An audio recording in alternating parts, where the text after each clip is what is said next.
Order number 4, petitions. Order number 5, papers. Majority Leader. Thank you, Honorable Speaker. Allow me to lay the following papers on the table of the House today, Thursday, 26th June 2025, afternoon sitting. 1, status of disbursement of funds to counties under the Presidential Secondary School Bursary project for the financial year 2024-2025. 2, report of the Auditor General and financial statements of Karumo Technical Trading Institute for the years ended 30th June 2023 and 30th June 2024 and the certificates therein. 3, reports of the Auditor General and financial statements for the years ended 30th June 2024 and the certificates therein in respect of the following technical training institutes: Godoma, Matili, Musakasa, and Michuki. 4, reports of the Auditor General and financial statements for the year ended 30th June 2024 and the certificates therein in respect of the following: Navaholo, Kerio Valley, Chamasiri, Loima, and Lodwa. 5 is a report of the Auditor General and financial statements for the years ended 30th June 2024 and the certificates therein in respect of the following schools: Lamugao Secondary School, Garbatula High School, Nanyuki High School, AIC Chebisas Boys High School, Moi Girls High School, Marsabit, Maral High School, St. Joseph's Boys High School, and Lodwa. Thank you, Honorable Speaker. Thank you. Chairperson, Departmental Committee on Administration and Internal Security. Tongoyo. Thank you, Honorable Speaker. Honorable Speaker, I beg to lay the following papers on the table of the House today, Thursday, 26th June 2025. Report on the Departmental Committee on Administration and Internal Security on its attendance to the 68th session of the Common on the Narcotic Drug held from 10th to the 14th March 2025 in Vienna, Austria. Chairman. Thank you. Chairperson, Departmental Committee on Transport and Infrastructure. Honorable Speaker, I beg to lay the following papers on the table of the House today, Thursday, 26th June 2025. Report of the Departmental Committee on Transport and Infrastructure on its consideration of 1, the Kenya Roads Amendment Bill, National Assembly Bill number 31 of 2024, and 2, the Kenya Roads Amendment number 2 Bill, National Assembly Bill number 16 of 2025. Aye, thank you. Chairperson, Departmental Committee on Regional Development.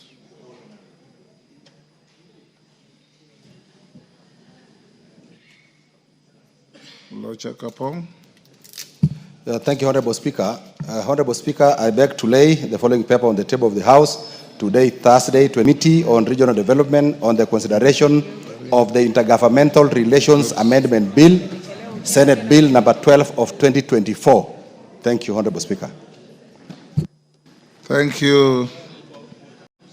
Next, Chairperson, Departmental Committee on Justice and Legal Affairs.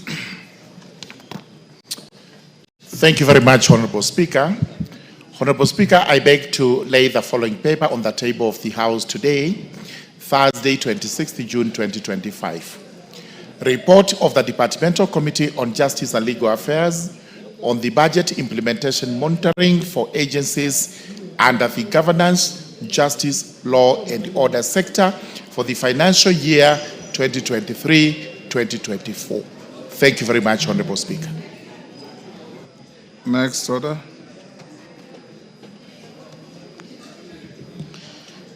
Order number 6, notices of motion.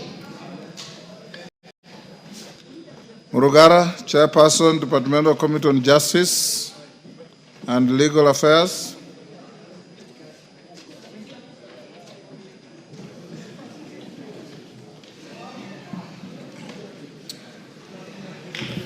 Thank you very much, Honorable Speaker.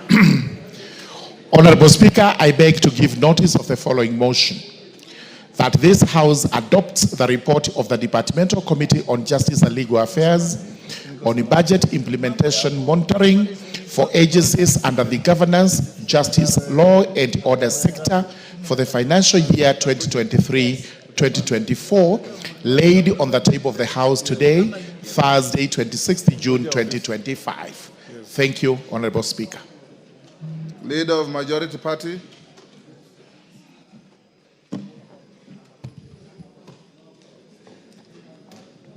Speaker, I beg to give a notice of motion to condemnation of acts of lawlessness, destruction and vandalism on public, appreciating that article, including the State House Girls School, Nairobi, now therefore this House. One, condemn. Statements, I will allow requests. The responses to statements will come later. After that, honorable members, will do a procedural motion at order number 9, which will be moved by the majority leader, and it should be disposed of in no time. After that, we'll go to the motion to which the minority leader has given notice, and I'll allocate to that motion 1.5 hours.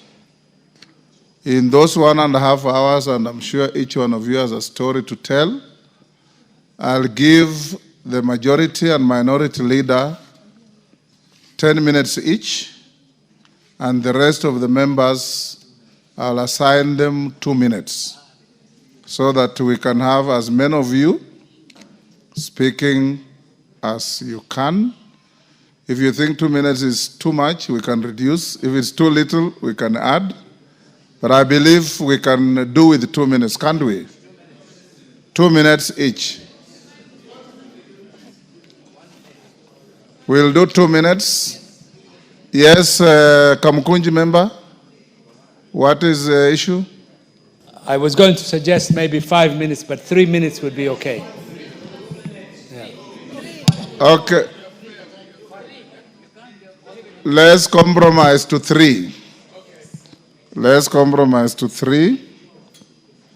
And after that, we will then go to the constitutional bill that will take, after we finish the motion by the majority minority leaders, we'll then go back to order 7 and take responses to statements, and then go to the constitutional bill.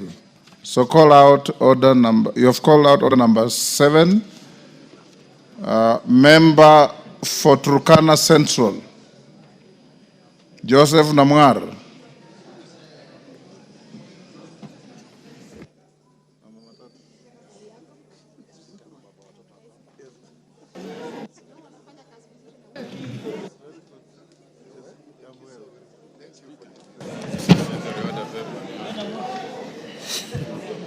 Honorable Namwar. Yes, sir. Go ahead. Request for statement regarding lack of development and non-exploitation of Lake Turkana resources. Honorable Speaker, pursuant to the provisions of Standing Order 44-2C, I wish to request for a statement from the chairperson. Honorable Namwar, speak with vigor. I can't hear you. There's a lot of noise all over, Honorable Speaker. Order, members. Order. Go ahead. Request for statement regarding lack of development and non-exploitation of Lake Turkana resources. Honorable Speaker, pursuant to the provisions of Standing Order 44-2C, I wish to request for a statement from the chairperson of the Departmental Committee on Blue Economy, Water and Irrigation regarding the lack of coordinated development and sustainable exploitation of Lake Turkana resources. Honorable Speaker, Lake Turkana is the largest desert lake in the world and designated United Nations Educational, Scientific and Cultural Organization, UNESCO, World Heritage Site. It spans Turkana and Marsabit counties and supports livelihoods for thousands of fisherfolk, fish traders, and local communities. The lake hosts a variety of fish species and is home to unique biodiversity, including numerous bird species, as well as Nile crocodiles and hippopotamuses. It also holds significant archaeological and anthropological value, most notably for the discovery of the Turkana boy. Despite its vast potential and cultural significance, Lake Turkana remains underdeveloped, and opportunities for ecotourism and cultural tourism opportunities like the Tobong Lore Festival remain largely untapped. Fisherfolk and beach management units continue to face major challenges, including limited road access, lack of cold storage facilities, inadequate fishing gear, and poor access to reliable markets. While development patterns such as the Norwegian Agency for Development Cooperation, NORAD, have supported initiatives in the region, their impact has been limited due to the absence of a coordinated development framework and strategic leadership in Lake Turkana. Lake Turkana holds the potential to contribute to regional economic development by strengthening blue economy, value chains, and improving linkages to nearby cross-border markets. Indeed, the theme of the 2025 Madaraka Day celebrations, promotion of a sustainable blue economy for national development, underscored the importance of unlocking such potential.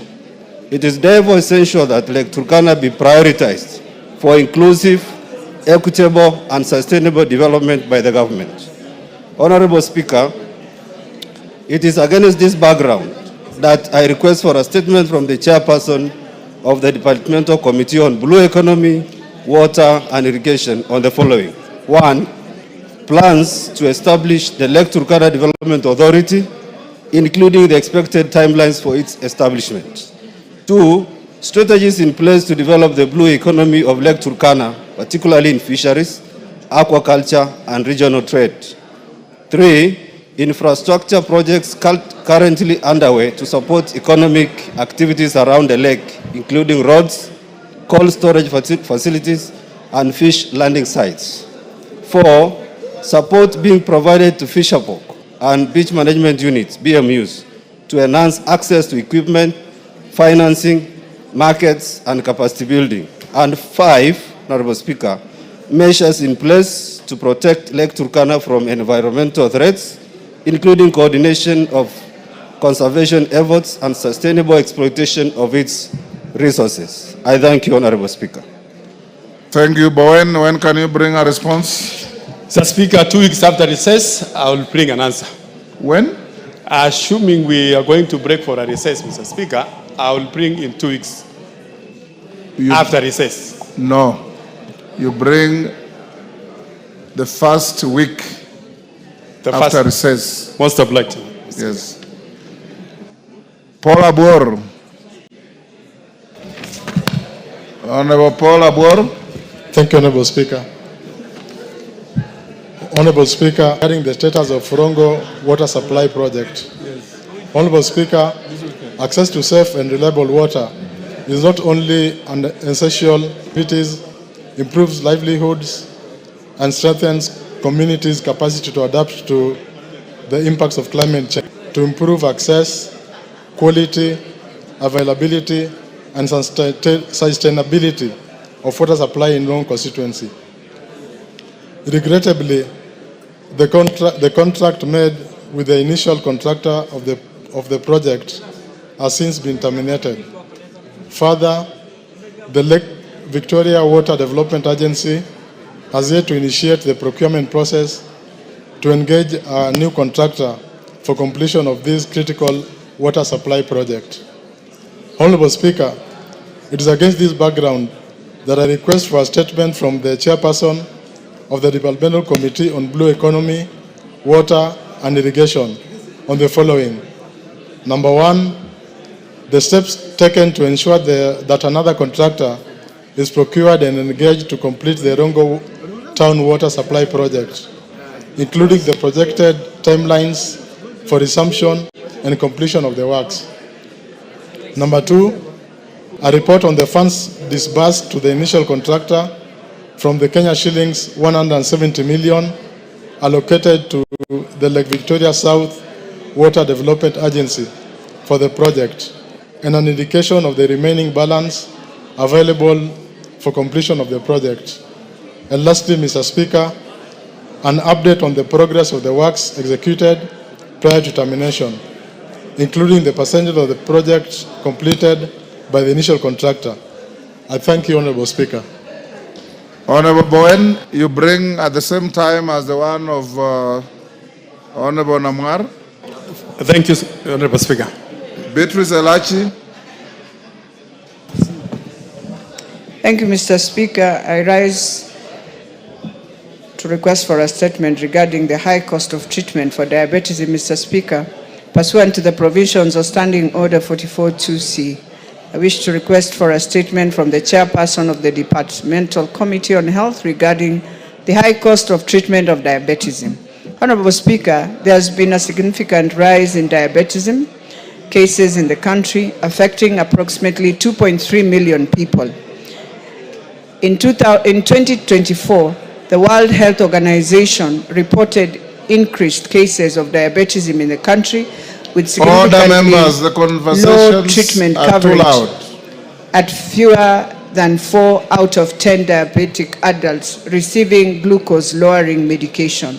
This low coverage has attributed to the high cost of treatment that averages at 750 shillings per insulin injection, resulting in low uptake of the medication, especially in low-income households. The prevalence of the disease has also been attributed to the lack of screening due to limited awareness and availability of diagnostic and monitoring tests. The surge in diabetes and the high cost of accessing medication pose an imminent danger in the healthcare system and is likely to increase the mortality rates in the country if not addressed urgently. Honorable Speaker, it is against this background that I request for a statement from the chairperson of the Departmental Committee on Health on the following: a detailed report on the measures being put in place by the government to reduce the high prevalence of diabetes in the country, including subsidizing the cost of treatment, the measures being taken to raise awareness and encourage screening among Kenyans, including households in rural and marginalized areas of the country, and clarification on whether diabetes treatments is covered under the Social Health Insurance Fund, and if not, the measures being taken by the government to ensure provision of diabetes treatment under the Social Healthcare Insurance Fund. I thank you, Honorable Speaker. Thank you, Chair Health. When can you bring a response? Thank you, Mr. Speaker. 2 weeks after we come from recess, I'll have an answer. 1 week. You are recessing for a month. For a month. Okay, 1 week. Committees are not closing. 1 week. Okay. Arama. Samuel Arama.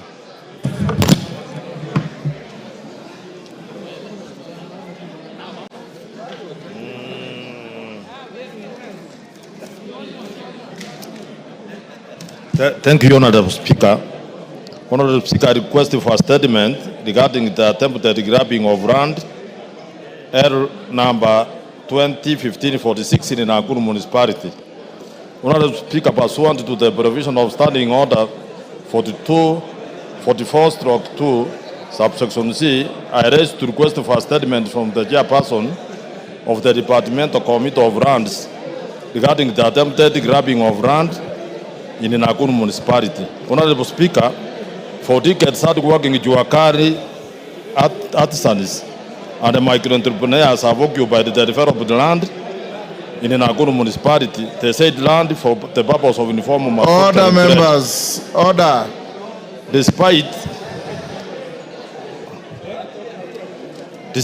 Despite their significant contributions to the local economy and the national development, these systems have continued to operate under conditions of uncertainty, harassment, and the threats of displacement from the said land.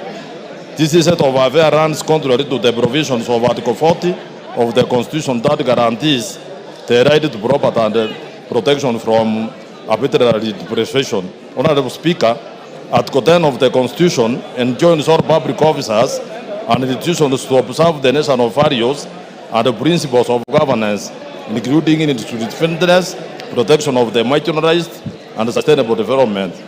The attempted grabbing of the land threatens to legitimize the long-standing occupation of the land by the artisan and its utilization for the artisan micro-entrepreneurship. It is therefore necessary that the administrative actions be taken to regularize the tenure of land occupied by the Juakari artisans. Honorable Speaker, it is against this background that I seek a statement from the chairperson of the Departmental Committee on Lands on the following. 1. A report of the status of ownership of the land under RR number 2015-46 in the Nakuru municipality. Number 2, specific steps that the National Land Commission has taken to regularize the land occupied by members of the Nakuru Municipality Juakari Association. Number 3, an investigation or site verification taken by the National Land Commission to establish that the historical occupation and the use of the land. Number 5, measures in place to protect the members of the Nakuru Municipality and the Juakari artisans from illegal evictions, safeguard their land ownership, and ensure they are issued with the title or formal tenure documents, including timelines for solving this matter. Thank you, Honorable Speaker. Thank you. Chair Lands, Nyamoko. When can you bring a response? In the next 3 weeks, Honorable Speaker. We are going on recess, so you bring the first or second day of resumption. Thank you, Honorable Speaker. Majority Leader. If we get. Honorable Speaker, pursuant to the provision of Standing Order 42A, I rise to give the following statement on behalf of the House Business Committee, which met on Tuesday, 24th June 2025 to prioritize business for consideration during the week. Honorable Speaker, as members will note, while the House resolved to proceed on a short recess today, it is proposed that the House alters its calendar to hold a sitting on Tuesday, 1st July 2025 as published in today's supplementary order paper. The House is therefore expected to proceed on recess on Wednesday, 2nd July 2025 and resume regular sittings on Tuesday, 22nd July 2025. Honorable Speaker, I wish to commend the leadership of this House and members for the dedication and cooperation exhibited in the session so far. As members are aware, during this part of the session, the House considered and passed various key legislative business, including the following bills which have been assented to by the President today: the Finance Bill of 2025, the Appropriation Bill 2025, and the Supplementary Appropriation Number 3 Bill of 2025. In addition, the House approved nomination of various persons to public offices, including approval of nominees for appointment as chairpersons and members of the Independent Election and Boundaries Commission, approval of nominees for appointment as chairperson and members of the Public Benefit Organization Dispute Tribunal, and approval of nominees to various National Government Constituency Development Fund committees. Honorable Speaker, with regards to business scheduled for Tuesday, 22nd July 2025, the House is expected to consider the Senate amendments to the National Disaster Risk Management Bill 2023 in the Committee of the Whole House. Additionally, Honorable Speaker, debate will be undertaken on the following motions, some of which are listed in today's order paper. 1, approval of the mediated version of the Gambling Control Bill of 2023. 2, consideration of Senate amendments to the National Disaster Risk Management Bill of 2023. 3, consideration of the performance audit report on the provision of services to persons with disabilities by the National Council for Persons with Disabilities. And 4, consideration of Comprehensive Economic Partnership Agreement between the Republic of Kenya and the United Arab Emirates. Honorable Speaker, finally, the House Business Committee will reconvene again on Tuesday, 22nd July 2025 to schedule business for the rest of that week. On behalf of the House Business Committee, I wish members a good weekend. And Honorable Speaker, may I now lay this statement on the table of the House. Order, members. Members on their feet, take your seats.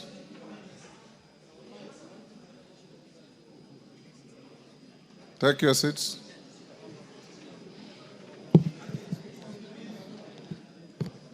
Jerry, take your seat.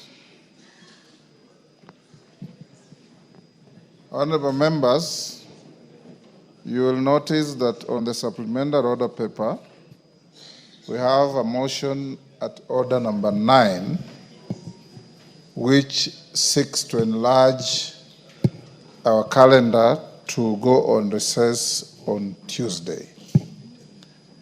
The reason we are doing that is because of the business at order number 12. The bill on NGCDF, GAF, and other related matters. There are members who are persuading me that they have lobbied sufficiently and you may have numbers to vote.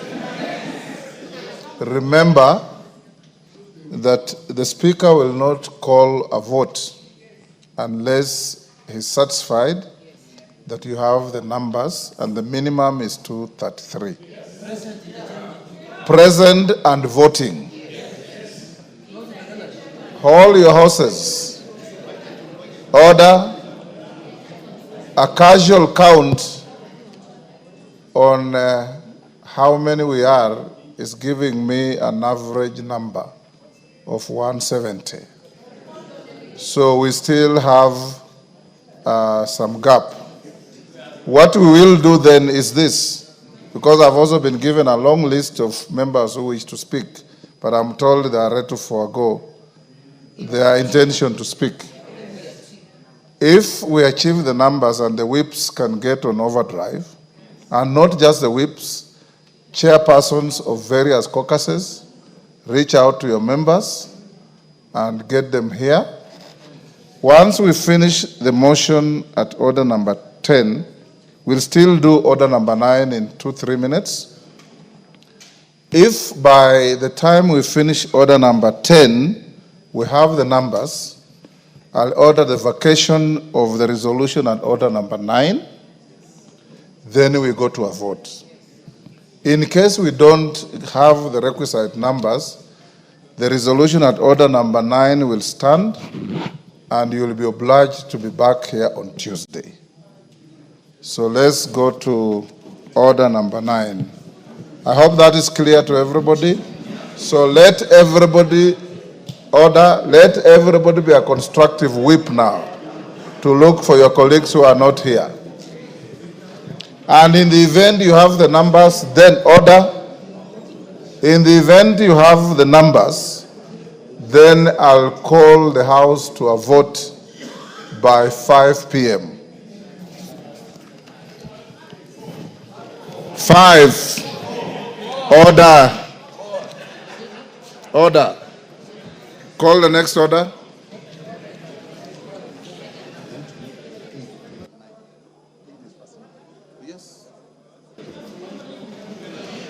Order number 8, the Judges Retirement Benefit Bill, National Assembly Bill number 27 of 2025, first reading. A bill for an act of Parliament to provide for the pension and other retirement benefits to judges of superior courts and for connected purposes. Order number 9, motion, alteration of the calendar of the House. Majority Leader. Thank you, Honorable Speaker. I beg to move that notwithstanding the resolution of the House on 13 February 2025 and 27 May 2025 and pursuant to the provision of Standing Orders 28.4 on calendar of the Assembly, this House resolves to further alter its calendar so as to 1. Commence its short recess on Wednesday, 2nd July 2025, 2. Hold a sitting on Tuesday, 1st July 2025, commencing at 2:30 p.m., and 3. Resume its regular sittings for the second part of the 4th session on Tuesday, 22nd July 2025. Honorable Speaker, I don't need to say anything. You had already said the intent of this motion. Yes. I beg to move and request the Leader of Minority, the Honorable Junet Mohammed, to second.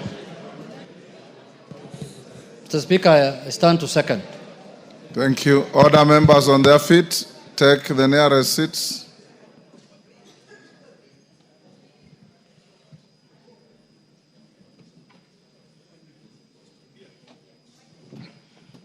Honorable members, I now propose the question at order number 9, which is that notwithstanding the resolutions of the House on 13th February 2025 and 27th May 2025, and pursuant the provisions of Standing Orders 28.4, calendar of the Assembly, this House resolves to further alter its calendar so as to 1. commence its short recess on Wednesday, 2nd July 2025. 2. Hold a sitting on Tuesday, 1st July 2025, commencing 2:30 p.m. And 3. Resume its regular sittings for the second part of the fourth session on Tuesday, 22nd July 2025. I put the question. Honorable members, I'll now put the question at order number 9, which is that notwithstanding the resolutions of the House of 13th February 2025 and 27th May 2025, and pursuant to the provisions of Standing Orders 28.4, calendar of the Assembly, this House resolves to further alter its calendar so as to 1. Commence its short recess on Wednesday, 2nd July 2025. Hold a sitting on Tuesday, 1st July 2025, commencing 2:30 p.m. 3. Resume its regular sittings for the second part of the fourth session on Tuesday, 22nd July 2025. As members of that opinion say aye. Aye. Will those of the contrary opinion say nay? The ayes have it. Honorable members, like I had said, if we don't garner the numbers, we'll sit on Tuesday. The consequence of that is I am going to direct immigration that anybody who has plans to travel this weekend will not be allowed to leave jurisdiction until we finish this matter on Tuesday. So if you have planned to travel and we don't garner the numbers, go and readjust your travel arrangements. You will not be allowed to leave jurisdiction until after Tuesday. Next order. Order number 10, motion. Condemnation of acts of lawlessness, destruction, and vandalism on public and private properties and infrastructure during the June 25th general demonstration. Mr. Speaker. Yes, Minority Leader. Mr. Speaker, I rise to move motion on condemnation of acts of lawlessness, destruction, vandalism on public and private properties and infrastructure during the June 25th demonstrations. That appreciating that Article 37 of the Constitution guarantees the right to assemble, demonstrate and present petitions to public authorities peacefully, further appreciating that on Wednesday, 25th June 2025, sections of the population participated in public demonstrations and protests in various parts of the country, deeply disturbed that in exercise of this great constitutional right, there were numerous cases of violence. Order members. Order members who are walking out of the chamber. Honorable members. Yes, Millie. Thank you, Mr. Speaker. Mr. Speaker, I'm actually speaking in relation to members who are walking out of the chambers. They may have misunderstood what you say. As soon as we get quorum, we proceed. We only don't proceed if there is no quorum. So I'm requesting members, wherever you are, please come into the house. Yes. We only need you 20 more. Please come back into the house. In fact, if you get quorum, I'll curtail the debate on this motion. You vote, then we carry on. Go on, Jeanette. Order. Go on, Jeanette. Mr. Speaker. Start afresh. Reading the motion. When members, when they want to come to this house, Mr. Speaker, yes, they really want to come and sit on these chairs. Yes. When they get an opportunity to sit on these chairs, Mr. Speaker, their buttocks cannot hold these chairs. They just want to run out, Mr. Speaker. I don't know what they're looking for. Mr. Speaker, there are numerous cases of violence, arson, invasion into both private and public premises, attacks on innocent wananchi and security officials, most of police officers, and further deeply disturbed that demonstrations destroyed and vandalized both public and private properties and infrastructure, including courts, administration offices, shops, businesses, business premises, homes, and supermarkets in various parts in the country, including Nairobi, Kikuyu, and Kalau. among other places, alarmed by attempts by demonstrators to enter girls' schools, including State House Girls, Nairobi, now therefore the House 1, condemns in the strongest terms the deliberate destruction of public and private property and infrastructure during demonstrations, including court records. 2, express grave concern over repeated incidents of violence targeting civilians and public officers, including security personnel. 3, affirms and acknowledges the right of every citizen to demonstrate, protest, and express dissent, while emphasizing the need to protect life, livelihoods, and property. And 4, calls upon the Inspector General of Police and the Directorate of Criminal Investigations to immediately and expeditiously investigate the acts of lawlessness and bring to justice those found culpable, including current and former politicians who are involved in the planning, mobilization, financing, and incitement of mobs, goons, and criminals. Mr. Speaker, the country is fully aware of what happened yesterday. And all of us are aware. Order, honorable members. Given order, members. Order, Mandazi. Honorable members, given what happened yesterday, it should be a concern to all of you.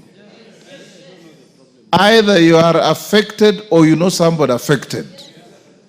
I would expect you to be listening in silence and making a contribution that helps us move forward as a country. The manner in which you are loudly conversing, holding illegal kamkunjis on the floor, Rindikiri, that kamkunji is illegal.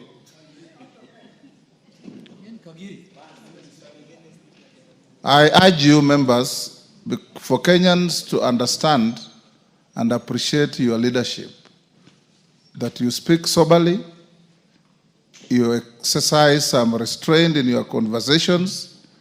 If something is pressing and you want to talk, I have made rooms for you out there to do so. You can go and do so. And give those who want to pay attention and listen, including your speaker, time to do so. Junet, go ahead. Thank you, Mr. Speaker. Mr. Speaker, I have moved a motion, Speaker, concerning what happened yesterday in our beloved country. Mr. Speaker, all of us were around this country yesterday. We had a sitting of Parliament yesterday, a morning sitting where we passed very important business of the country. But Mr. Speaker, as explicitly written in the motion, Kenyans have a right to demonstrate. Under Article 37, every Kenyan has a right. And one of the things we have given ourselves to in the new constitution, Mr. Speaker, is the strongest Bill of Rights in the world, Mr. Speaker. Mr. Speaker, secondly, I sympathize and empathize with the people who lost lives in the demonstrations of yesterday and the previous ones. It is not good for Kenyans to lose their lives in that kind of manner. So we sympathize with them and we want justice for them, Mr. Speaker, so that anybody who might have committed any crime to be brought to book. But having said, Mr. Speaker, what happened yesterday in our country was not the normal demonstrations. It was not a GNC demonstration, Mr. Speaker. It was a political event that was meant to overthrow the constitution and the existing governance of this country, Mr. Speaker. Mr. Speaker, you can see the way people have been mobilized. We have been demonstrating since independence, especially people like me who belong to ODM. Mr. Speaker, when you want to demonstrate nationally, you allow everyone to demonstrate in their respective areas, in their respective counties and sub-counties. You don't move people from one county to come to Nairobi to demonstrate. That kind of ethnic mobilization that we saw yesterday was something else. It was not a demonstration, Mr. Speaker. Why do you carry people all the way from Kiambu, from Thika Road, from up there, Thika, Muranga, Georgia, to bring them to Nairobi to demonstrate, as though there are no people living in Nairobi, Mr. Speaker? What happens if I had to carry people from Migori and Homa Bay to bring them here to demonstrate? Mr. Speaker, what happened yesterday was ethnic mobilization to fight and overthrow the Constitution of the Republic of Kenya. Mr. Speaker, Kenyans are being lied to. Kenyans are being told Kenyans are being told that this is a Gen Z demonstration, Mr. Speaker. I want to prove to Kenyans that there was no Gen Z demonstration because colleagues of ours were used to mobilize people to come and demonstrate in Nairobi. We know Honorable Kakuya, Honorable Major Dong, Honorable Manzo in Wote, all were mobilized to bring goons and people to Nairobi, Mr. Speaker, to make sure that there is problem with this country, Mr. Speaker. Mr. Speaker, let me have my say, you will have yours. Mr. Speaker, this is what happened. The newspapers and the media of this country will not tell you, Mr. Speaker. Mr. Speaker, Mr. Speaker, people have not been used. Without a substantive Mr. Speaker, we cannot mention. Mr. Speaker, Order. Mr. Speaker, Take your seats. Order. Take your seat. If order.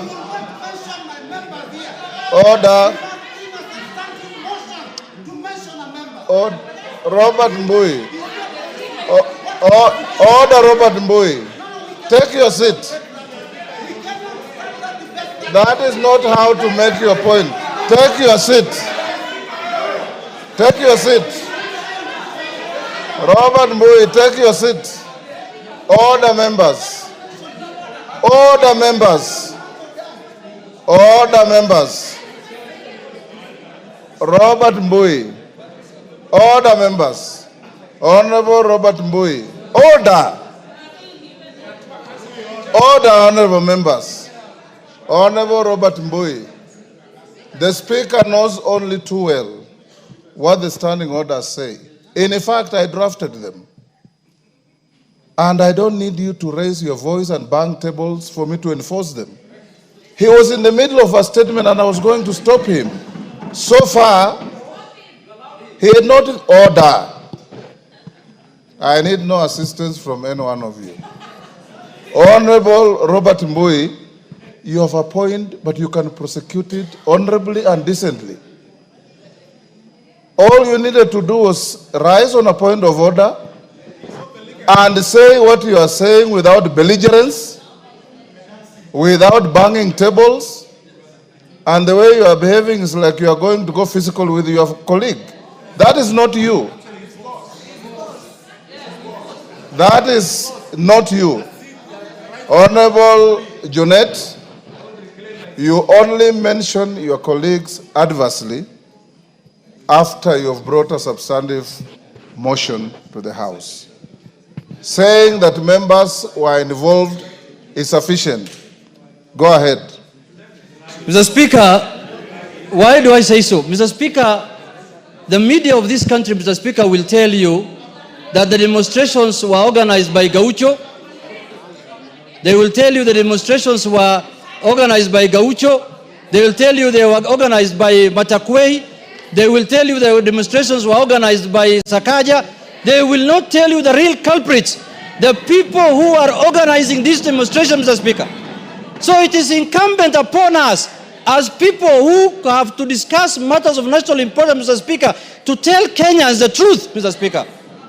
Mr. Speaker, what happened yesterday was very clear. Mr. Speaker, it was not a Gen Z demonstration. It was a demonstration that was organized politically in this country, Mr. Speaker. And you can see where it happened. It took place in Nyeri. That is where Rigathi Gachagua comes from. It took place in Madira. It took place in Kisii. Mr. Speaker, the standard that has been set, the standards that has been set by Rigathi Gachagua in this country is that if you want to qualify to become a presidential candidate in his so-called opposition alliance, you must do as much demonstrations as you can. He has given them a benchmark that for you to qualify to become a presidential candidate in their team, you must cause anarchy and you must do demonstrations, and that is how you are going to qualify to become one, Mr. Speaker. And destroy property. Mr. Speaker, this ethnic mobilization in this country must end. Demonstrations must be for all Kenyans. Why do you destroy the property and the livelihoods of your own community, Mr. Speaker? Mr. Rigathi Gachagua. Mr. Speaker, you can see the kind of planning that has been put into this matter. You can see the kind of money that has been paid to this matter, Mr. Speaker. Mr. Speaker, we must call a spade if we are to save this country, Mr. Speaker. Mr. Speaker, I am standing to move them. Mr. Speaker, my second point. Order. Yes, Wanjiku Moya, what is it? Honorable Speaker, you just ruled few minutes ago that Honorable Junet should substantiate when he's mentioning the names of persons on this floor. Was Honorable Rigathi in Homa Bay? Was Honorable Rigathi in Mombasa? Was Honorable Rigathi in Kakamega? Was Honorable Rigathi everywhere? Order, Honorable Wanjiku. Gone. Order. Gone.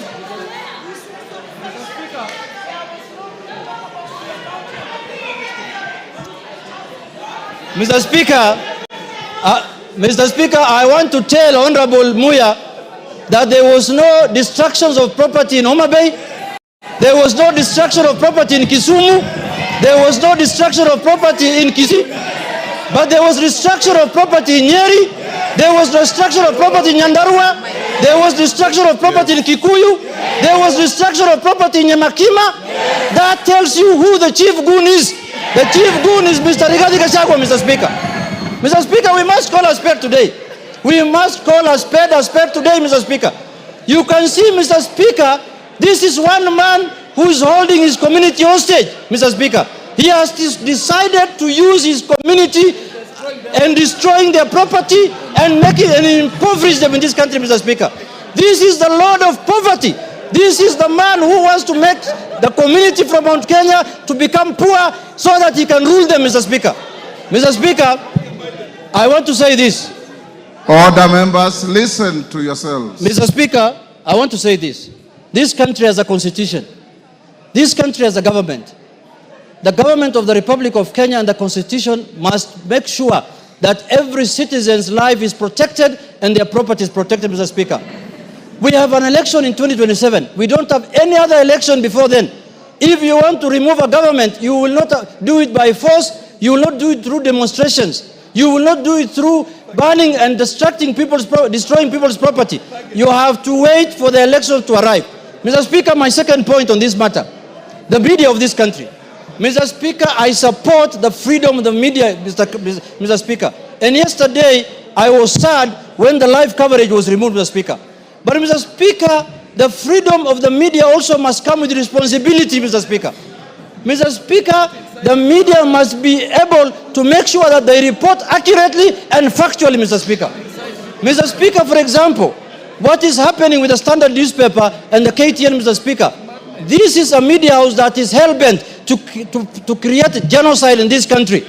We have, as a house, Mr. Speaker, we have to interrogate the issue of politicians owning media houses in this country, Mr. Speaker. I'm aware one Honorable Gideon Moi is the owner of Standard newspaper and this KTN, Mr. Speaker. Mr. Speaker, he cannot use his media house to settle political scores unless or otherwise he wants to become like Felician Kabuga of Rwanda, Mr. Speaker, who has caused genocide. The Felician Kabuga of this country now is Honorable Gideon Moi, Mr. Speaker, because he's using his media house like the way Radio Mill Collins was used in Rwanda to cause genocide, where 800,000 people were lost, Mr. Speaker. We must call a spade, Mr. Speaker. The media house, the media must enjoy their freedom. The media must be allowed to do their work. The media must be allowed to exercise their constitutional rights, Mr. Speaker. But the media that is owned by politicians who are trying to use their media houses to settle political scores, Mr. Speaker, we must call them out here because they will cause genocide in this country, Mr. Speaker. I am told Gideon Moi is the one who used to keep Felician Kabuga in Kenya when his father was the president. And he was hiding here. Maybe he learned those bad manners from Felician Kabuga, Mr. Speaker. Mr. Speaker, I want to say this. Yes, Kagusha, what is it? Honorable Kagusha. Honorable Speaker, is it in order for the honorable member to continue mentioning the names of honorable members, either present or who have been in this house before, adversely in this house without a proper motion? Honorable Speaker, on the same... take your seat. Honorable Kakusha, you have been a Speaker of Account Assembly before. Take your seat. Take your seat. Take your seat. Honorable Kakusha, you have been a Speaker of Account Assembly before. The standing orders that we wrote for this House are applicable where you are Speaker. When he mentioned sitting members of Parliament and Robert Mui protested, I stopped him. Order. Order. Honorable Kakusha, as a first-term MP, if you think you'll gain traction by being sent out of the House, I will not send you. Just take your seat and become and participate in debate. You want to speak, I'll give you an opportunity. But don't be rowdy. Former members of this House don't enjoy the privileges sitting members enjoy. Read your standing orders properly. Go on, Junet. Mr. Speaker, you know, Honorable Kakusha was the Speaker for Nyeri County Assembly. This is National Assembly. It's a different area. This is a different place, Mr. Speaker. Mr. Speaker, I want to say this. Mr. Speaker, this country, there are people in this country who are hell-bent to take this country to anarchy, Mr. Speaker. Just because we impeached them, just because they lost a job. And they lost their jobs because of their bad manners, Mr. Speaker, of creating division, telling Kenyans you have shares, you have no shares. That is why he was impeached. Now, when you get impeached and you lose your job, you want to take this country to anarchy, Mr. Speaker. Mr. Speaker, and impoverish people. Mr. Speaker, we will not allow that. Yesterday, we were told we were commemorating the Gen Z's death, Mr. Speaker. Is Honorable Kalonzo Musyoka Gen Z? Is Eugene Wamalwa Gen Z? Is Rigathi Gachagua Gen Z? Is Jimmy Wanjiga Gen Z? Is Maraga Gen Z of all people? What Gen Z was there for us to see yesterday? We saw all the men who are supposed to retire, who are running around here, running for political office, Mr. Speaker. Mr. Speaker, when Baby Pendo was killed in Kisumu, Mr. Speaker, Eugene Wamalwa was a cabinet minister, Mr. Speaker, of the Republic of Kenya. When we passed the draconian laws of the security laws in this House, Mr. Speaker, Justin Muturi was the Speaker. When the IG, the independent office of the IG was mutilated in this office, Mr. Speaker, Justin Muturi was the Speaker, Mr. Speaker. Now, Justin Muturi now says he wants to be chair of some commission called Justice Commission. That commission must start by investigating Muturi himself, Mr. Speaker, because he's the one who has caused the highest atrocities in this country by occupying the office of the Speaker, Mr. Speaker. And all those are on record, Mr. Speaker. We are not going to keep quiet anymore because we can see our country. They want to take our country down to the dogs, Mr. Speaker. They want to make Kenya a banana republic. Give him a minute.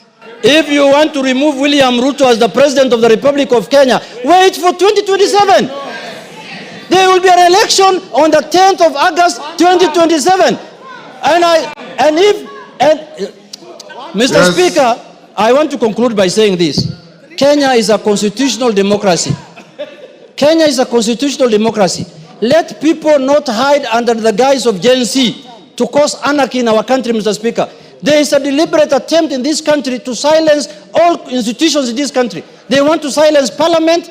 They want to silence everyone who speaks for the people so that the only people who can speak are the civil society, LSK, and other kind of people. Mr. Speaker, I look at now the chair of LSK, who is my friend. Her mandate has expanded from legal issues now to political issues. Now we should elect the president of LSK through universal suffrage. Because, Mr. Speaker, that's the work she's doing. She's doing politics all the time, Mr. Speaker, which is good for the country, but she should limit her work to advocacy of rights of the people, Mr. Speaker. Mr. Speaker, I want to say this in conclusion finally, that what happened yesterday was an attempt to take over power unconstitutionally, to do a coup on the governance, on the government of the Republic of Kenya. We lost an election as ODM. We disputed the election. We went to the Supreme Court. The Supreme Court told us you have lost the election. We abided by the decision of the Supreme Court. We never attempted to overthrow the government. What the hell can this Rigathi Gachagua do that he can take power through unorthodox means? Gachagua must be arrested as early as tomorrow. Tomorrow morning. Thank you, Mr. Speaker. I beg to move. I beg to move, Mr. Speaker. And I request the leader of the majority party, Honorable His Eminence, His Highness, the Kingpin of Mount Kenya, Kimani Ichung'wah, to second the motion. Majority Leader. Thank you, Honorable Speaker. Honorable Speaker, I beg to second this motion. Honorable Speaker, as I second this motion, it's important. Order. It's important, Honorable Speaker, as I second this motion, for us to be clear on what the motion is asking us to do. One, Honorable Speaker, is to affirm and acknowledge that the people of Kenya and every citizen in the Republic of Kenya has the right to demonstrate, protest, and express dissent in accordance with our Constitution, but do so peaceably and unarmed, Honorable Speaker. The other thing we're asking to be done by this motion is to condemn, in the strongest terms possible, the wanton destruction of property that we witnessed yesterday. And I dare say, Honorable Speaker, that wanton destruction, as the mover of this motion has said, was visited largely on the people of the Mount Kenya region, where I come from, on businesses owned by the people of Mount Kenya. If you look at Nairobi County, Honorable Speaker, the businesses that were looted were largely businesses owned and being run by people from Mount Kenya. Whether it is OTC, whether it is Nyamakema, Honorable Speaker, I was under attack myself. But I watched a clip by a young lady who was praying to the Almighty God that you, God, who has provided me with resources to stock my shop that was looted today, I pray that the God I pray to will restore my business, everything that I have lost, and double it. And I want to assure that lady, we will support you even as we seek to support other people who lost lives and livelihoods, Honorable Speaker. And let me express my regret, Honorable Speaker, and my condolences to those who lost their lives, not just yesterday, but even last year, Honorable Speaker. But we must have a way to mourn and memorize those that we have lost. We do not need to lose more lives to memorize those that we lost last year. Yes. We do not need to. Honorable Speaker, the other thing this motion is asking us to do as a House is to call upon the Inspector General of Police and the DCI, the Director of Criminal Investigations, to immediately and expeditiously investigate the acts of lawlessness and bring to justice those found culpable, including, Honorable Speaker, current and former politicians who are involved in the planning, mobilization, financing, and incitement of mobs and goons and criminals, Honorable Speaker. That for me is cardinal, Honorable Speaker. June 2024, 25th of June 2024, with the unfortunate incidents that happened, Honorable Speaker, we let it pass. If you can protect me from the member for Narok County and the member for Elgeyo Marakwet. Honorable Speaker was saying June 2024, we let it pass. And two sitting members of this House who are being investigated by the Director of Criminal Investigations rushed to court, obtained orders to stop their arrest, following information that the DCI had that they were involved in the mobilization of goons that looted from the people of Mount Kenya in Nairobi, including the burning down and deaths of Kenyans at the Sunbeam building somewhere along Kimathi Street, Honorable Speaker. They continue to be protected by the judiciary, Honorable Speaker, through that court order. Court orders using anticipatory bails cannot be into perpetuity, Honorable Speaker, because we are breeding impunity through these conservatory and preemptive orders, Honorable Speaker. The same characters, Honorable Speaker, are involved in the mobilization, financing, and looting that you saw yesterday, Honorable Speaker. Their chief financier and key mobilizer, Honorable Speaker, yesterday, we lost a court in Kikuyu, the Kikuyu law courts, were all razed down and everything looted, including the destruction of court records, including titles deposited in those courts, securities of people deposited in those courts, and criminal records, Honorable Speaker. This acts, as the first part of this motion says, these are not just acts that happen. They are deliberate. They are mobilized.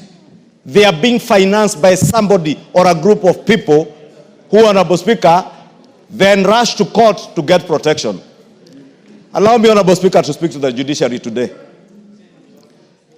And you know, there's that saying that say when they went for the Gentiles, I kept quiet because I was not a Gentile. When they went for who, I kept quiet because I was not who. When they came for me, there was nobody left to speak for me. The impunity we started breeding last year, Honorable Speaker, is what is destroying this country today and destroying the fabric of the country that we call Kenya. Honorable Speaker, it's not just the law courts that were destroyed in Kikuyu. The DCC's office was also razed down.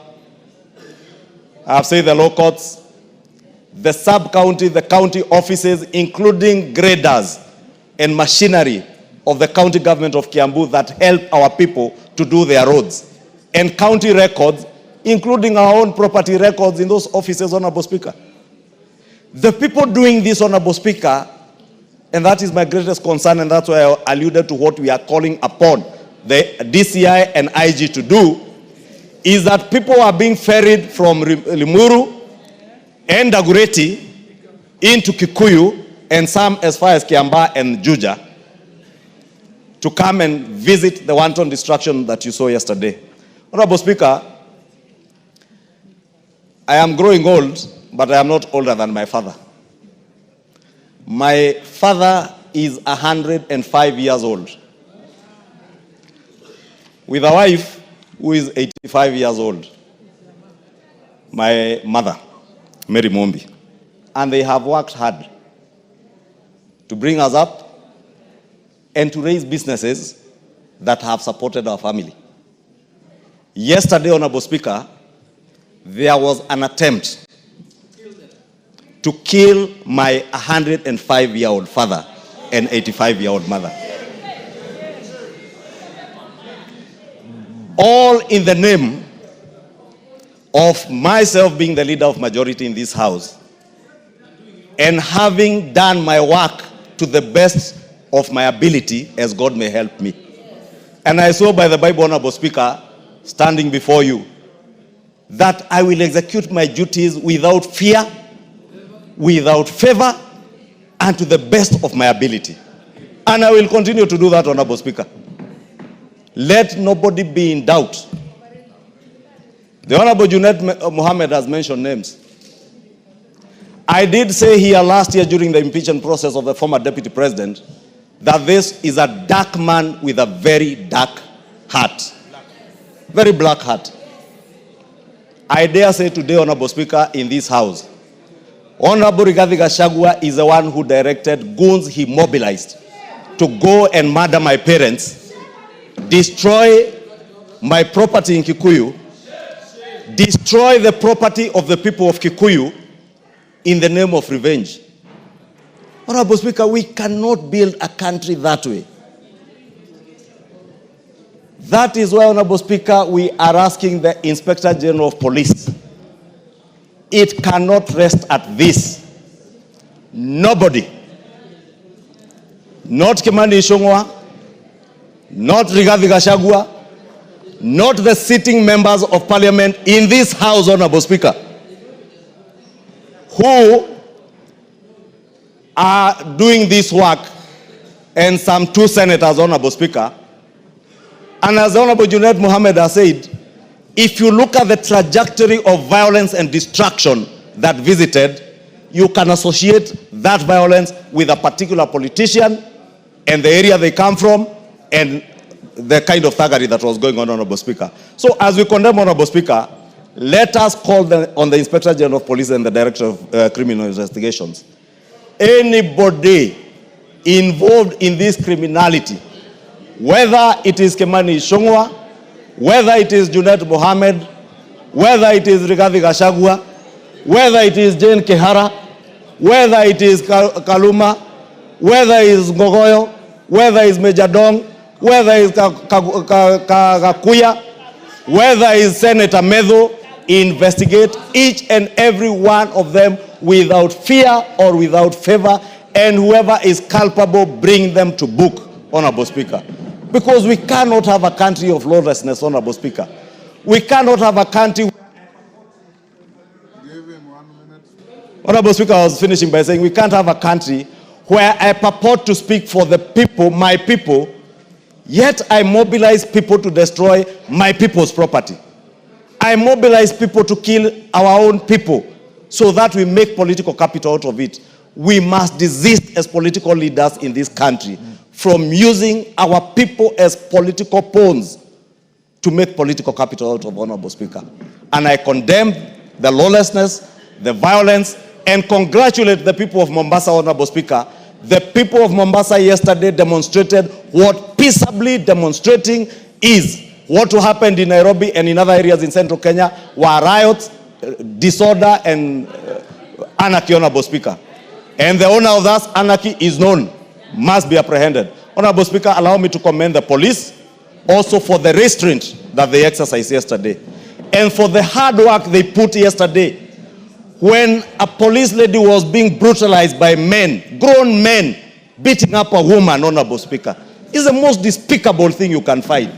That a man is stepping on a police officer on her head. Honorable Speaker, there were criminals who attempted to get into State House girls. It is not William Ruto's children who go to State House girls. It is not Kimani Ichung'wah's daughters who are in State House girls. It is our children. Why would anybody mobilize criminals to attack young school girls in a school? I commend the police for protecting State House girls, protecting other lives and property that they protected yesterday, Honorable Speaker, and call on them to take action on the financiers, the mobilizers, and those particular criminals, and those who want to drive our country to anarchy. And we tell them, resounding as a house, we shall not allow our country to be driven to anarchy by bloodthirsty people, bloodthirsty politicians who have no agenda, who have no vision for Kenya, who can only harp on Gen Z. A Gen Z, a generation, they are neither a Gen Z, nor do they have children in their houses who are Gen Zs, Honorable Speaker. I have 2 Gen Zs in my house. I know what these children want. Those who are just harping on Gen Zs and riding on their wave, Honorable Speaker, are only trying to take advantage of a desperate generation of young Kenyans.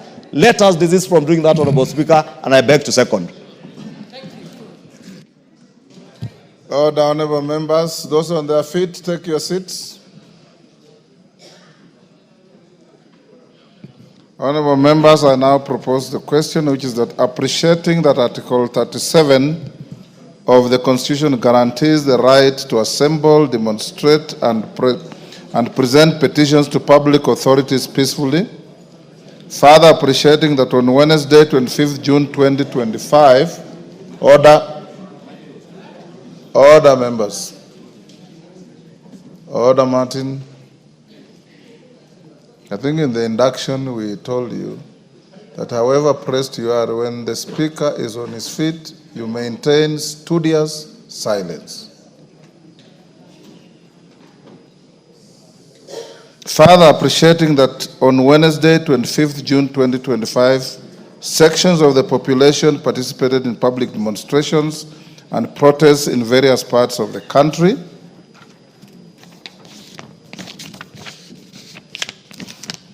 Deeply disturbed in exercise of this great constitutional right, there were numerous cases of violence, arson, invasion into both private and public premises, attacks on innocent wananchi and security officials, most of police officers. And further deeply disturbed, the demonstrators destroyed and vandalized both public and private properties and infrastructure, including courts, administration offices, shops, business premises, homes, and supermarkets in various places in the country, including Nairobi, Kikuyu, and Olkalau, among other places, alarmed by attempts by demonstrators to end girls' schools, including the State House Girls, Nairobi, Now, therefore, this House, 1, condemns in the strongest terms the deliberate destruction of public and private property and infrastructure during demonstrations, including court records. 2, express grave concern over the repeated incidents of violence targeting civilians and public officers, including security personnel. 3, affirms and acknowledges the right of every citizen to demonstrate, protest, and express dissent, while emphasizing the need to protect livelihoods and property. And 4, calls upon the Inspector General of Police and the Directorate of Criminal Investigations to immediately and expeditiously investigate the acts of lawlessness and bring to justice those found culpable, including current and former politicians who are involved in the planning, mobilization, financing, and incitement of mobs, goons, and criminals. Honorable members, the screen is too small to accommodate all of you, so I'll use a show of hands to pick on those to speak. Millie Odhiambo. Thank you, Mr. Speaker, for giving me this opportunity. Everybody has 3 minutes. Thank you, Mr. Speaker. Mr. Speaker, let me first of all offer my condolences to the family who lost their loved ones yesterday, the ones who lost their loved ones 2024, the ones who lost their loved ones 2023, the ones who lost their last one in 2022. Mr. Speaker, I have noticed that the media, something very disturbing, that women were being removed from motorcycles, they were being gang raped, and they were being, even in our time with our excellence, even when we were infiltrated, that has never happened. Never. Mr. Speaker, I said this and people condemned me as a Christian. Come, let us reason together. It's not about who is winning. This country belongs to all of us. Thank you. George Murugara. Thank you. Thank you very much, Mr. Speaker. Mr. Speaker, allow me also to... Seeing the interest, I will reduce the time to 2 minutes. Thank you. Thank you very much. Go ahead. Allow me kindly to empathize with the families and the persons who suffered fatalities yesterday, their properties damaged. This is abhorrent. It has nothing to do with Gen Zs, because we know for sure these youngsters were out to express themselves, but some hooligans hired by unscrupulous persons invaded them and decided to take things south. Honorable Speaker, I think always we must be the role models and examples. Even now we've been told ODM, the members who are here, Junet Mohammed, Millie Odhiambo, are examples on how we should be demonstrating. Honorable Speaker, as I watch the leaders who went to the streets, including a former Chief Justice of the Republic of Kenya, and for once, I asked myself whether really this is what a former Chief Justice should be doing. I saw another former Vice President of the country, Kalonzo Musyoka, carrying a wreath to go and lay on behalf of those who had lost their lives. Nothing wrong with that whatsoever. But you do not lay wreaths on the streets to remember those who had passed on. Order. Order, Jess Kambalu. Order. You actually lay wreaths on the graves of those who passed on, not in the streets. So I wondered what Honorable Stephen Kalonzo Musyoka was doing, especially to our young people who should be learning from him, emulating him on how we should be properly doing our things. As leaders, we are role models. We are not there to incite young people, misdirect them, or mislead them. We are there to tutor them to rights and the paths of righteousness. So, with all that, while the Gen Zs were right, our politicians were not right at all, and this is the time they should be called upon to account. Thank you very much, Honorable Speaker. Yeah, thank you, Mr. Speaker. I also condemn in the strongest terms possible the destruction of property and infrastructure. And but Mr. Speaker, we must be careful, because when you look at the way this motion is worded, we seem more concerned about the property that was damaged And we are not talking about the 10 people that lost their lives yesterday.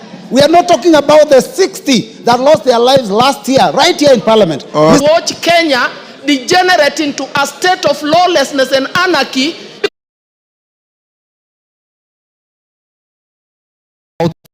A question or statement in this house, I appreciate. I want to also associate myself with the concerns that have been raised by my fellow colleagues, especially unfortunate things that happened yesterday.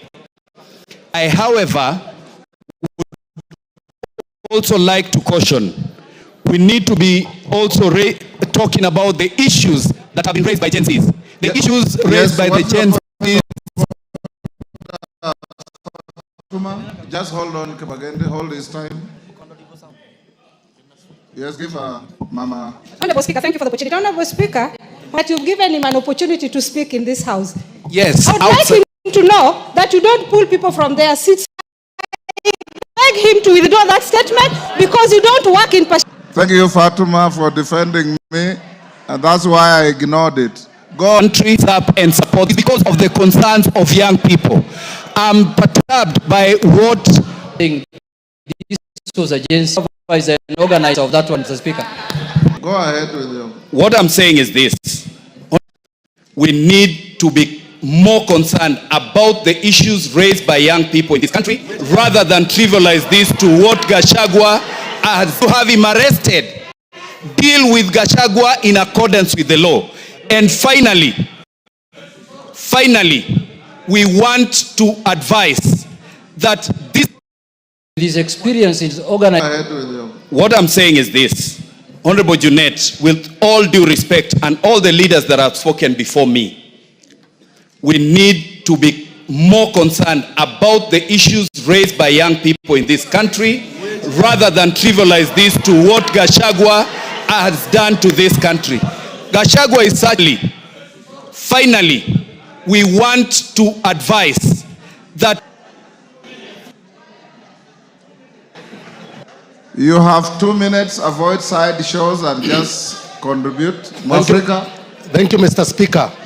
I don't want to repeat what has been said by other members, Mr. Speaker, but I have an issue of the way deployment of security was done yesterday selectively, Mr. Speaker.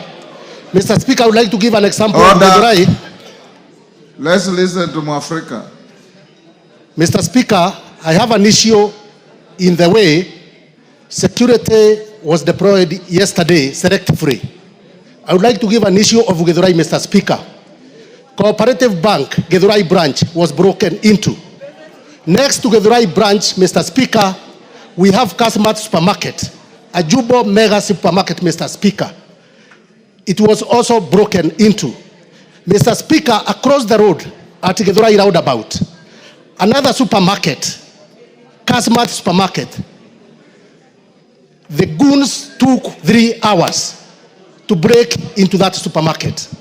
Mr. Speaker, I just wondered, there was no even a single police officer at Githurai, Mr. Speaker, to offer the basic security of minimum security service prevention, Mr. Speaker.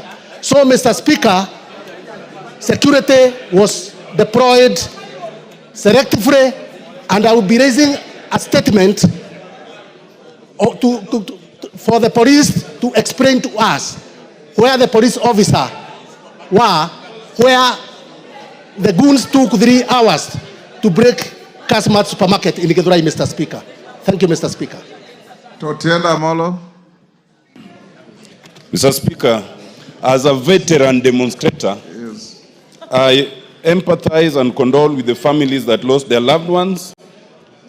We must say that Article 37 is very clear, the right to demonstrate peaceably and unarmed.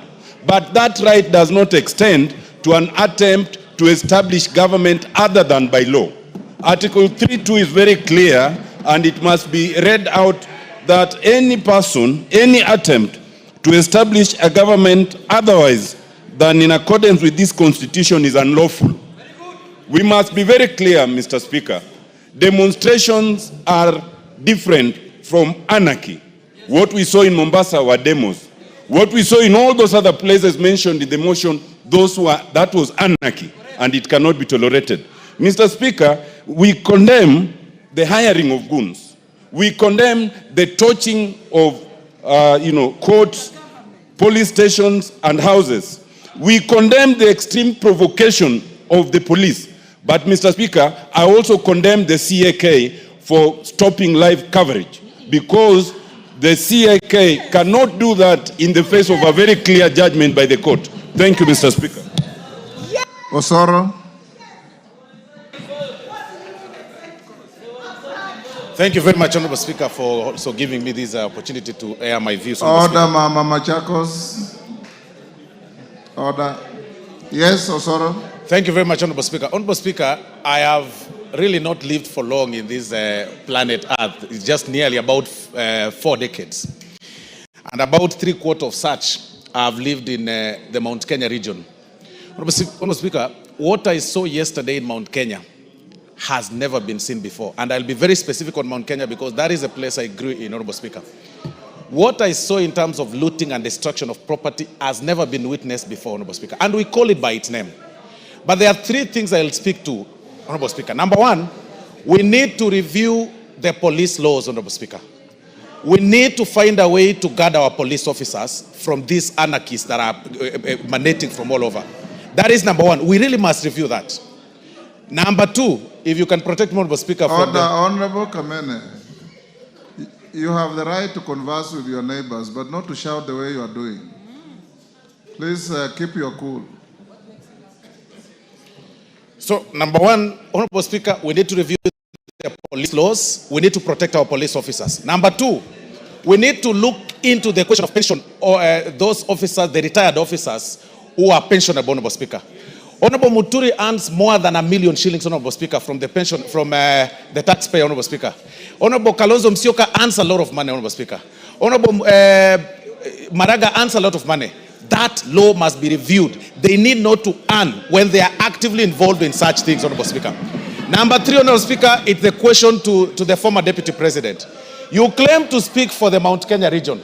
Now speak about the destruction of property. Speak about the loss of jobs. Talk about Naivas that was looted in Nyeri. Now talk about those young people that lost jobs in Nyeri. Talk about... Elachi. Okay, give him a minute. Thank you very much, Honorable Speaker. Talk about the lives lost. Now talk about the Kikuyu law court, Honorable Speaker, that was burnt down, Honorable Speaker. Talk about those people who are suffering, Honorable Speaker, when they were going home after doing their business, Honorable Speaker. They were being stopped by goons and they were being asked of money before they passed, Honorable Speaker. If this person speaks about, claims to speak about, for Mount Kenya people, this is the time we want to hear about those people who lost businesses in town, those people that have suffered, Honorable Speaker. And there is no question about it. Honorable Rigathi Gachagua must be arrested. And all the politicians that work under him, they should be arrested and investigated because we know, we saw some of them moving around and claiming that they are supporting this movement called Gen Z, which is a lie, Honorable Speaker. There is no movement called Gen Z. These are criminals. There is nothing like that. There is nothing called Gen Z, Honorable Speaker. Those are people who are hiding behind a generation to loot and bring anarchy in this country, Honorable Speaker. Elachi. Thank you, Mr. Speaker. Mr. Speaker, I also rise to say that indeed it is very unfortunate as leaders to just see our country go. And indeed, it is very sad that when you are in this house and you think the things that are happening outside there will not find you on the doorstep, then I think you've never remembered what happened in 2007, Mr. Speaker. We started a joke. We ended up with all the lives we lost. And so as much as I will say today that it is sad for parents who lose their children because of political scores, that today we are here again discussing an anarchy in Nairobi, Mr. Speaker, I will tell you, and first of all, thank all the constituencies in Nairobi that made sure they restrained themselves from destroying property. But at the same time, the rapes that happened on Thika Road, Mr. Speaker, has never been done like that. And Mr. Speaker, I want to speak as I finalize to our generation, that you are a young generation that can shape the future of this country. You are innovators, you are digital. But I want to tell you, in a world where it's growing with a lot of conflict, you will be overwhelmed and people will take advantage. But I want to say, we must bring a law here to give incentives to our young people to start businesses without taxes so that we give them jobs, because in their generation, there is no jobs. Everything is going digital. They will never have employment. We must think, and we must tell those who are thinking, you can use Gen Zs to have power. Madenge, before Madenge takes the floor, I acknowledge in this public gallery Ararat Shiner School from Ainabkoi was in Gishu. On my behalf and on behalf of the House, we welcome them to the House of Parliament. Madenge. Thank you, Mr. Speaker. Mr. Speaker, I want to add my voice in saying pole to the families who lost, who had their loved ones lose their lives because of the demonstrations yesterday. Mr. Speaker, yesterday was a sad day for Nyeri. And Mr. Speaker, this nation has to have those of us in leadership and those of us who are citizens rising up to the occasion and saving our country. We have to become the conscience of our nation. We cannot solve our grievances by destroying what we have. The time has come for a candid conversation. Our young people are speaking, but they must know that this country, to get where it has gotten, it has taken painstaking building. And it is important that we appeal to them that this country belongs to them, but they cannot be able to live in a country that is ruined and destroyed. Mr. Speaker, I pray for moderation across the board, right from those of us sitting in this House who have made statements that only serve to inflame passions and emotions.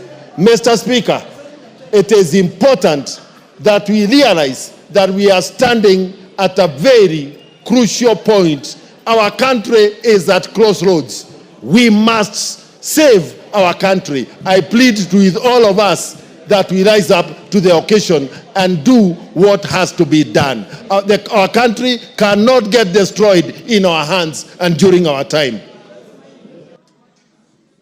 Mwashako? Is that Mwashako? No. Member for...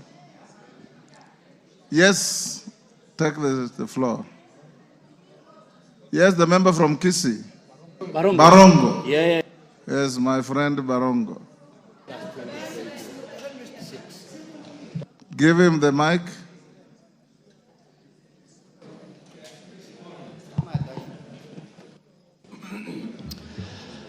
Thank you, Mr. Speaker, for the opportunity to also contribute on the what we witnessed yesterday.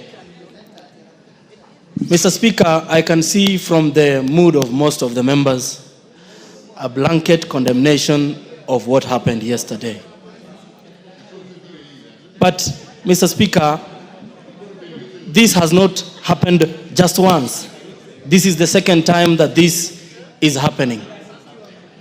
And for sure, next year, the Gen Zs again will rise up again to continue to press all of us around addressing the issues that are very important to them. So as much as we are condemning everything that went wrong yesterday, we must laud these people for pushing us to be better versions of ourselves so that we can be able to bequeath them with a better future going forward.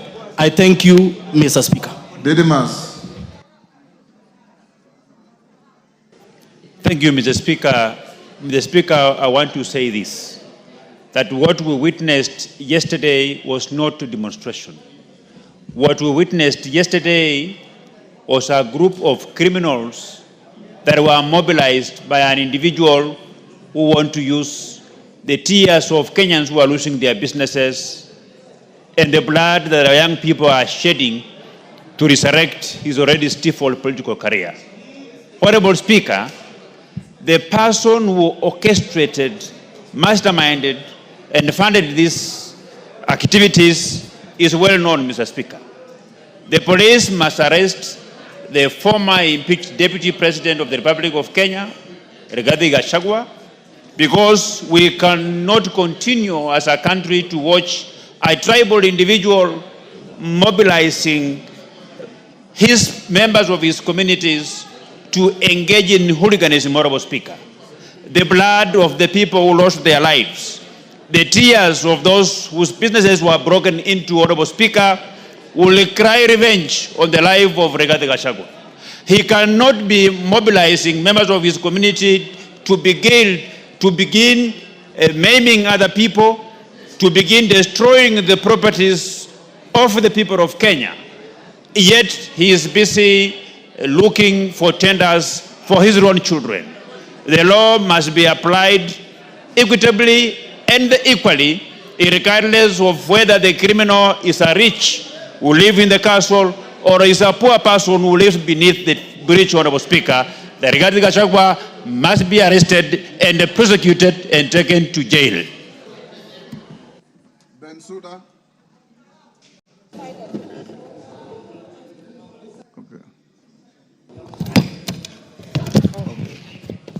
Thank you, Honorable Speaker. I also rise to make my contributions on this motion. Honorable Speaker, what happened yesterday, as a parliament, we have to condemn in the strongest possible terms. Number one, I want to say that we must rise to a parliament, a nation that solves problems. We must not allow some people to take political scores because we have a little bit relaxed on providing for justice. The justice we are talking about, the families that their children lost their lives. We need to organize for a national prayer, give them compensation, and shame the demons in the broad daylight. Mr. Speaker, number two, the police have tried, and yesterday they exercised restraint. We have to take it that they must be beefed up in terms of their numbers.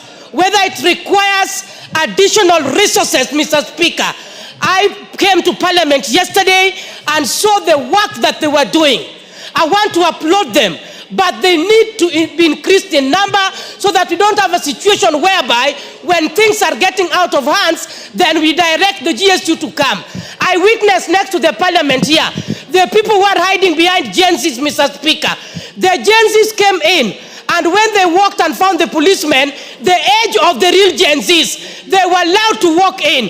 All of them clapped, and they were young children. But the ones who were exercising hooliganism, Mr. Speaker, those are not Gen Zs. My third contribution, the women are the largest numbers who lost their properties yesterday, besides the ones who were raped. I could see the ones who were confessing over the television. The majority are the women. Benja. Thank you, Mr. Speaker. I want to join my colleagues in condoling the families who lost their children, Mr. Speaker. Mr. Speaker, as a way of information. I'll reduce to 1 minute now. Mr. Speaker, as a way of information, because I've had members talk here. I was here in the 11th Parliament, Mr. Speaker, and I'm aware we passed a law called Deputy President and other state officers retirement benefits act, Mr. Speaker. And Mr. Speaker, in that act, we are giving the retired Deputy President some salary and vehicles, retired Chief Justice, retired Speakers, Mr. Speaker. But we also said in that act, Mr. Speaker, that for as long as they are not engaged in political activities, Mr. Speaker, they will enjoy that pension, Mr. Speaker. Mr. Speaker, I want now to ask the executive to remove vehicles and salaries from former Vice President Kalonzo Musyoka, to remove vehicles and salaries, Mr. Speaker, from the retired Chief Justice, Mr. Speaker, because they are now engaged in anarchy, they are engaged in politics, Mr. Speaker. The law is there, Mr. Speaker. We only need to execute the law so that we make sure they enjoy the retirement or they play politics, Mr. Speaker. Thank you. Patrick Macau. Thank you, Mr. Speaker. I too join the families of those children who lost their lives and also the policemen who are hurt during the demonstrations. Mr. Speaker, I think as a house, it is high time we listen to ourselves, listen to the young people, and ask ourselves, what's the bigger question? How do we engage these young people? Mr. Speaker, I agree. There could be people who are inciting them. But the bigger picture is how we engage them. Because as a parliament, you know how much we are looked at as though we don't fight for them. Mr. Speaker, I want us to stand up and engage the young people of this nation. And Mr. Speaker, again, I want also when the policemen are out there, when they are controlling these crowds. Mr. Speaker, when I look at yesterday at Matu, 2 people were shot. When you look at the crowds which were at Matu and Wote, compared to Nairobi and other places, 4 people lost their lives. So, Mr. Speaker, I urge even the... Sane. Mr. Speaker, the right to demonstration is enshrined in our Constitution. Looting supermarkets, robbing mama bogas, burning police stations, personal properties are not within the realm of that right. Mr. Speaker, protests are majorly political from what I have observed. We elect leaders through the ballot. We have a legitimately elected president. Marching to State House is tantamount to a coup, which is unacceptable. I'm looking forward to a time when somebody from northern Kenya can be a president peacefully. Nyanza can be an elected president, can produce a president. The western Kenyan people can be president. The coastal people can be president. We can't have a monopoly of leadership just because you disagree with somebody. Somebody cannot be the president. I entirely don't approve that. Chonga. Asante mstahiki Speaker. Mimi nimekuwa mmoja kati ya ambao washawahi kuwekwa ndani kwa sababu ya maandamano. Chenye mimi najiuliza Speaker ni kwamba maandamano ya kila wakati yanapokuja kuna wizi, kuna ubakaji, kuna maisha tunapoteza. Tukiwa wabunge wenye tengeneza sheria, tutakaa tuangalie hii hali paka lini? Mbona hatusikii maandamano Rwanda? Mbona hatusikii maandamano Tanzania? Mbona hatusikii maandamano kwa majirani? Wakati tukiandamana, hakuna faida tumeweza kuipata isipokuwa ni hasara zaidi ya hasara.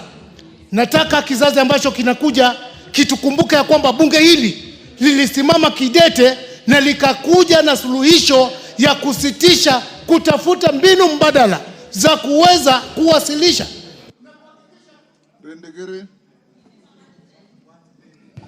Thank you, Mr. Speaker.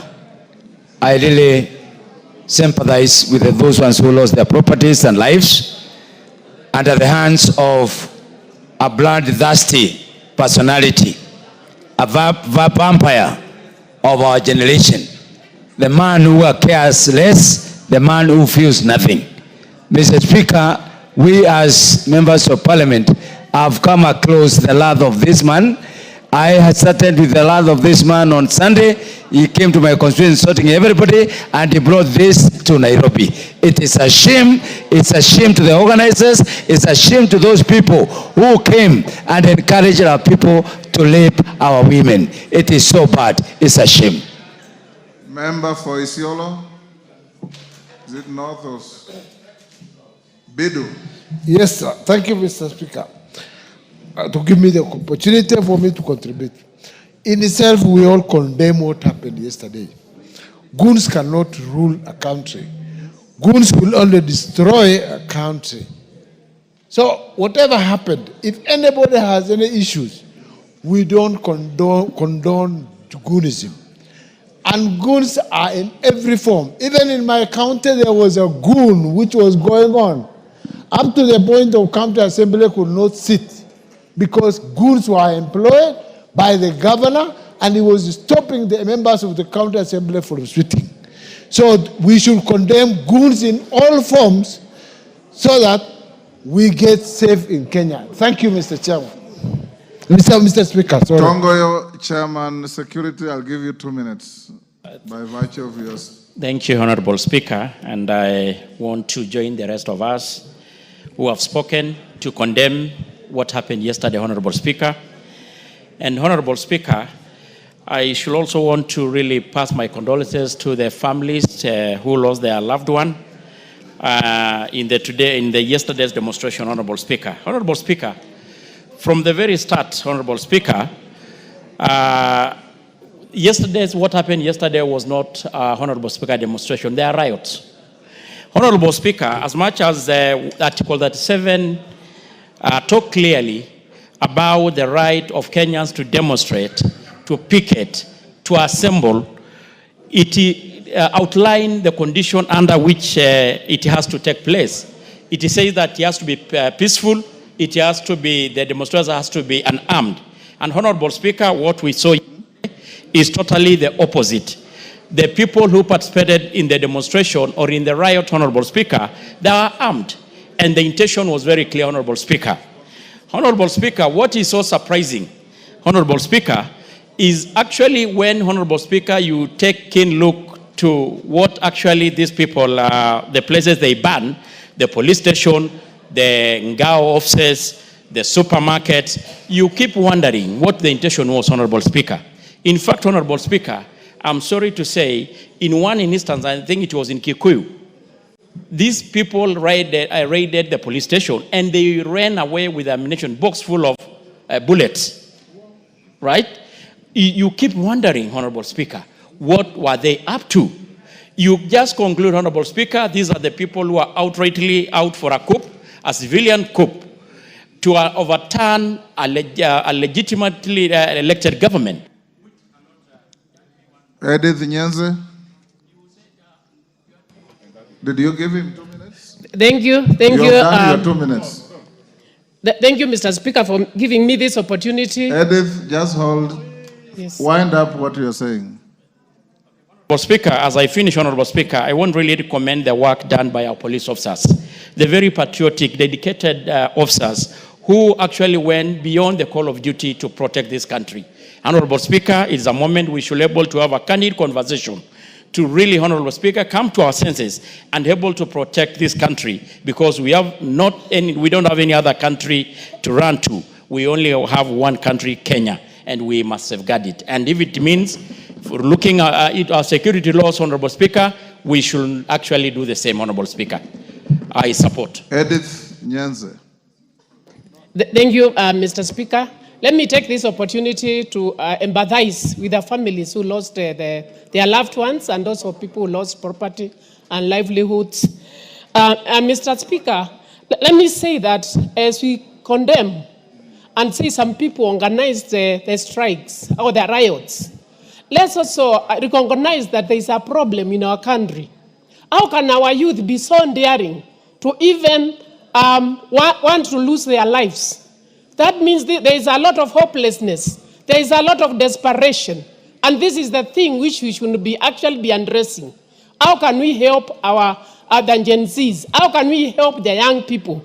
We should not continue condemning other people who do not have instruments of power. Who has the instrument of power?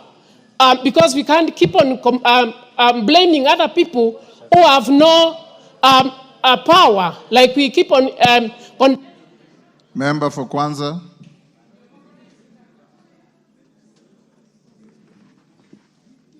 Mr. Speaker, this demonstration I saw yesterday, there was not a demonstration.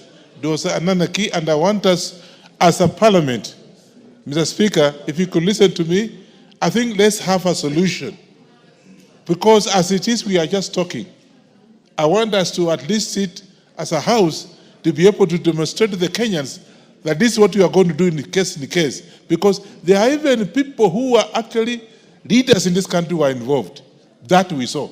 So I would suggest, the Speaker, that this House can form a team to be able to look at this and see how far we can go to condemn the whole thing and see what can be able to be done. Wakili Mreo. Thank you, Mr. Speaker, for the opportunity. I want also to empathize and give my condolences to the members of the community who lost their lives, even the community who lost their properties. Mr. Speaker, as we talk about the riots and looting yesterday, there is one thing we are not focusing on. Why is the country angry? Why is the country angry? The country is angry because the youth do not have a job. The country is angry because there's overtaxation. The country is angry because the government has refused to listen to them. Yesterday it was Raila. Today you are saying it's Gachagua. What I want to tell you is this. Unless we address the core issues affecting this country, mismanagement of the economy, Nyakundi.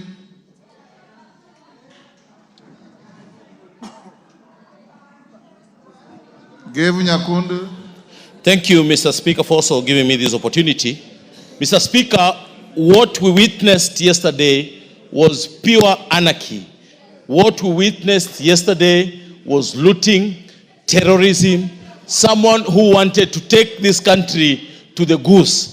And as this house, we cannot accept, and the people of Kenya, to be taken to the goose by someone who was fired or who was impeached because of his bad manners.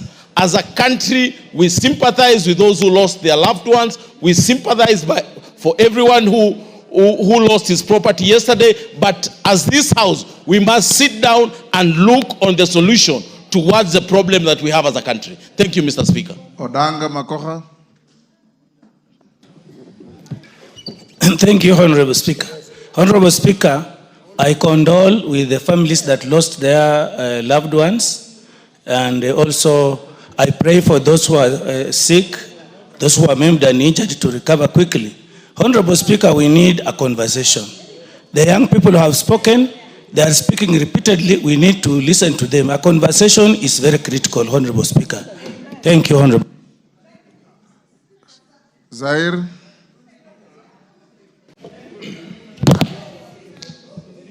Can somebody look for Junet? It's time we... Thank you, Honorable Speaker. I'd like to express my condolence to the family of the ones who passed away.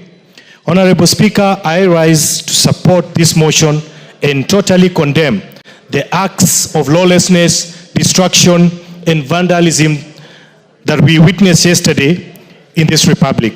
Let it be clear, this country upholds the right to peaceful assembly, but what we witnessed was not a generic demonstration, Mr. Speaker. It was a coordinated assault on the very foundation of our republic, a coup attempt and more of a terrorist attack to this government by the Lord of Impunity, Rigathi Gachagua. Honorable Speaker, it is not enough to condemn. I request through you, Mama Nairobi.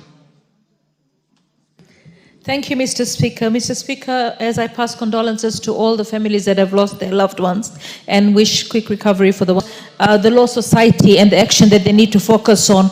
Penal Code 137 says that any person who improperly and indecently interferes with or offers any indignity to a dead human body. And then there's also the Computer Misuse and Cyber Crimes Act, unauthorized publication of intimate and offensive images, even if true. Honorable Speaker, we're seeing a tendency of videos of the dead being taken and shared online, not caring about whether the parents of that dead person know or whether the parents of that dead person or the family members would want to see the bodies of their dead being displayed on social media. I feel that this is a breach of the law and we should respect the dead, and we should, even if we take the videos, we should share them directly with the family, but not online to get... Lelmengit. Thank you, Honorable Speaker. My heart goes to those families who lost their loved ones. And also, Honorable Speaker, I would like to condemn what happened yesterday. Honorable Speaker, those are not Gen Zs, and we are using this term Gen Zs wrongly. Those who are organized political or criminal gangs, Honorable Speaker. These are bitter people, these are vengeful people, these are desperate people who see death and blood as Christmas celebrations. Honorable Speaker, this has to be out in public, Honorable Speaker, that these are people who are bitter and who are angry for power, Honorable Speaker, who are organizing these demonstrations and destroying property and lives of people, Honorable Speaker. I want to urge and also condemn the police out there that you exercise powers according to the constitution of this country, and I want to condemn you for the restraint that you had yesterday, and I pray that... Condemn or comment? Yes, Kajwang TJ. Mr. Speaker, you need a state to enjoy your rights. Listen, everybody. You need a unified state to enjoy those rights. You need a stable country to enjoy those rights. Those rights you cannot enjoy if we are in a turmoil in a military state. The way we are going into Kenya, we are going into a military state. We are. Those people who cannot face the ballot and cannot get power through the ballot are taking us straight to the military dictatorship. And I can tell you, the shortest period of time a country has got out of military dictatorship is 15 years, 20 years actually. In fact, you will need the whole generation to wipe out the whole generation. Give him a minute.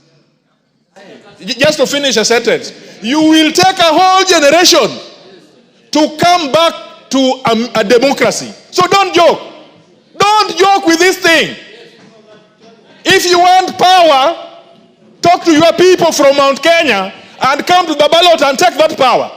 But you cannot take us to a military dictatorship.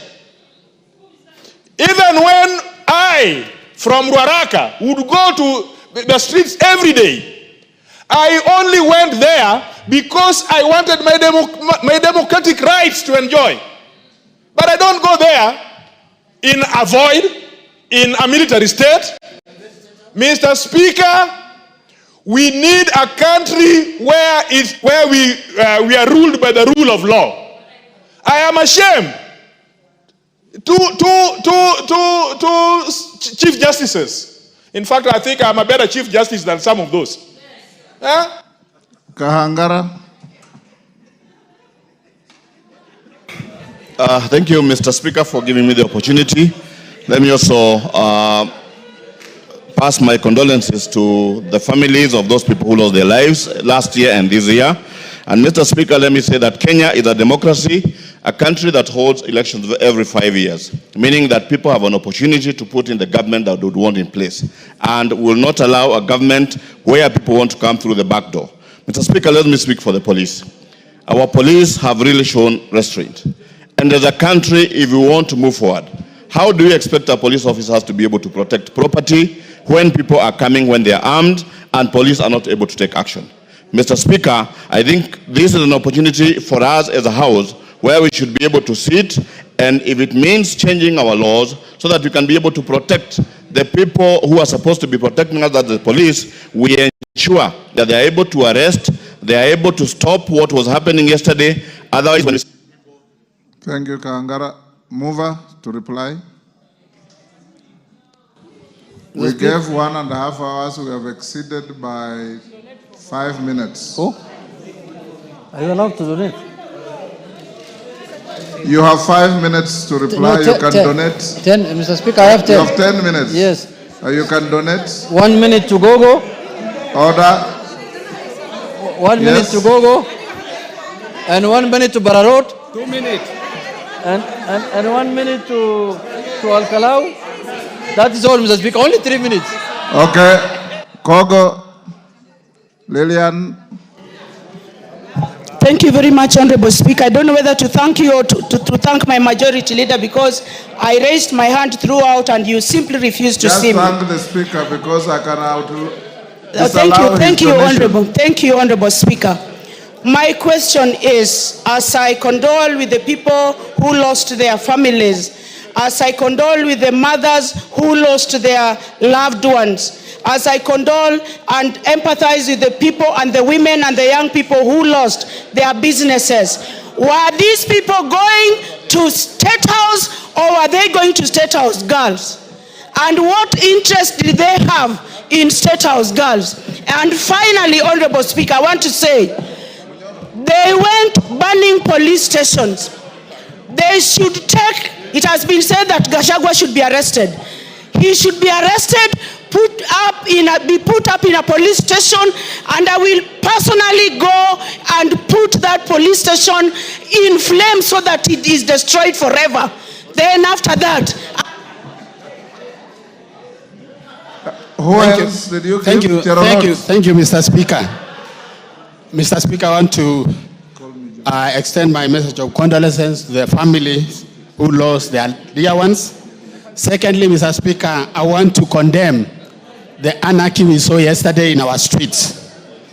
Mr. Speaker, my message is that these people, the sponsors who led actually in the demonstrations yesterday, Gen Zs have been saying that they are leaderless, but we saw leaders yesterday, former leaders, joining the demonstration. They should be punished, Mr. Speaker. Another thing, Mr. Speaker, is that the NCIC, what is their role currently in the country? We've seen a lot of and witnessed a lot of hate speech, but NCIC are quiet. They are supposed to come out and protect. Another thing, Mr. Speaker, is the IPOA. Criminals should not use IPOA as a way. Thank you, Honorable Speaker. Allow me to send a message of condolence to the people who lost their loved ones, and in a special way, Mama Brian Dongo from Olkalau. Honorable Speaker, having said that, this House must look at what happened yesterday like a timing bomb. There is clear disconnect between the Gen Z and the country leadership.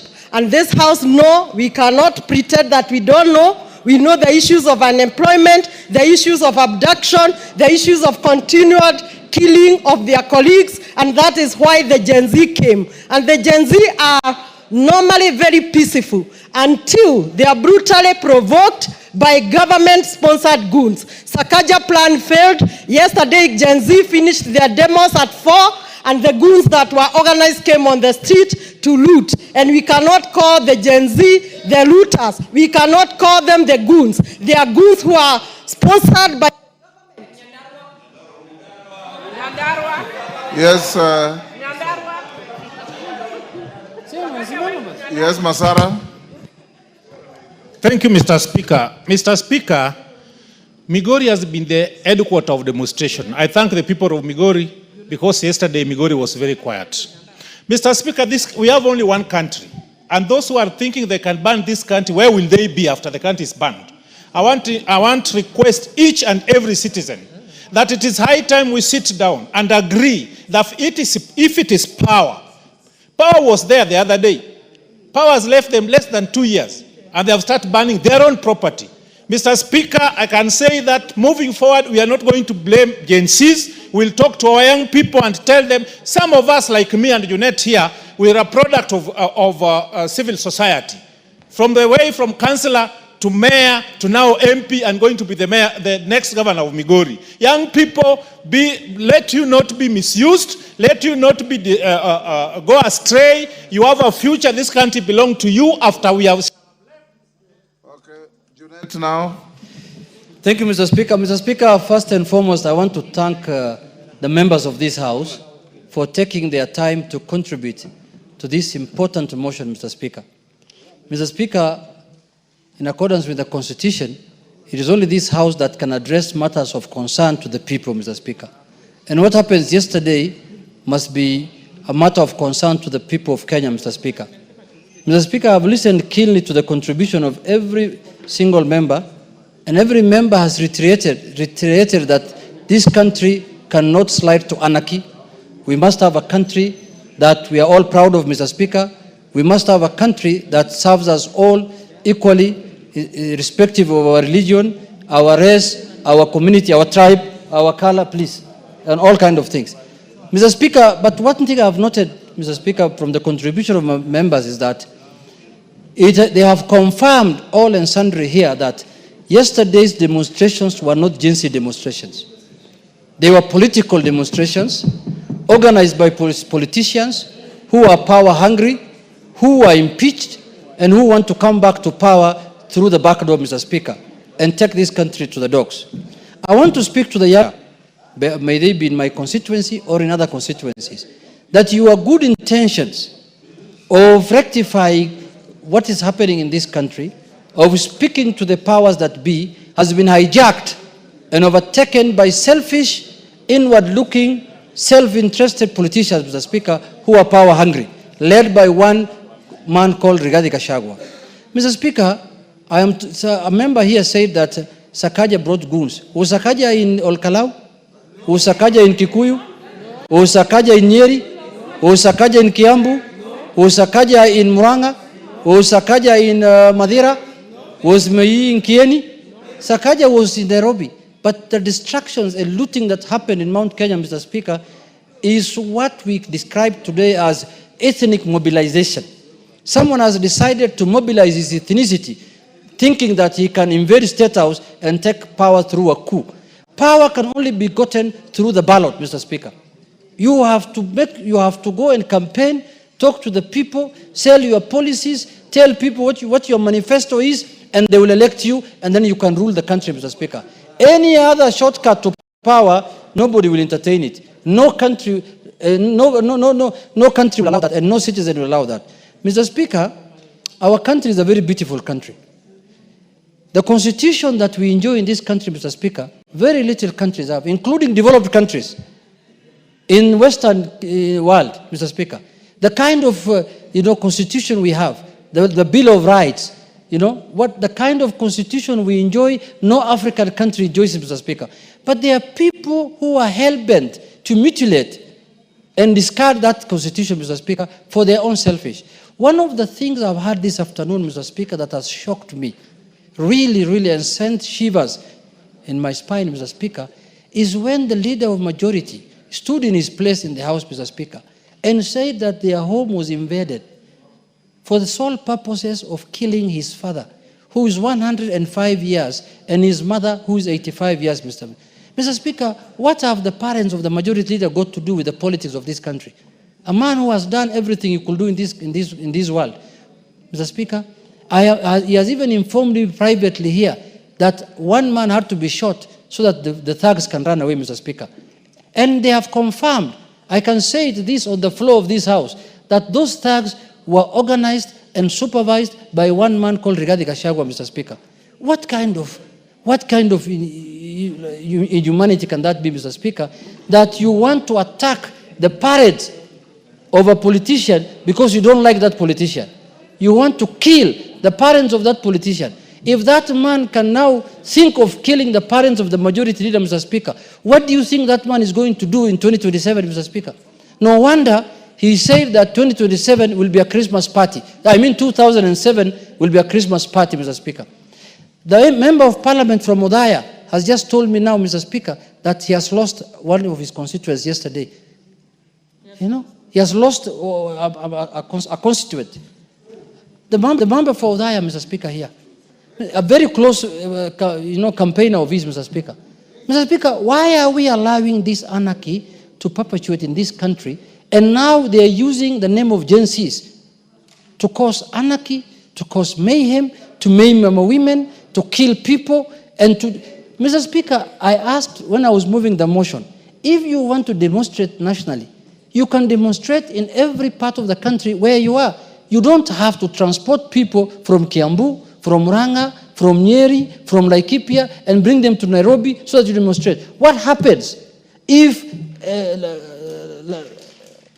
the member for parliament for Narok East,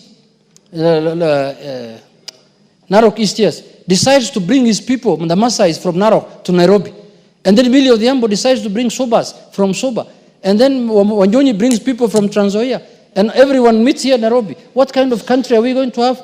So, Mr. Speaker, these are people, now I see them now walking around in the wards of Kenyatta Hospital today. saying that they are visiting young people. Young people that they brought to the streets so that they can be injured, they can be killed for no reason, Mr. Speaker. The young people of this country have good intentions, we know. They want our country to be safe. The young people of our country don't want what Gachagua is planning. They want a safe country, a country that they can be proud of when they get old, Mr. Speaker. And that is what we are going to do. All of us in this house were elected by agencies. We never came here by ourselves. We were voted for by agencies. We were voted for by women, by elderly, by every person. And we know what our constituents want. Mr. Speaker, with those few remarks, I beg to reply. Member for Lamu, take the nearest seat.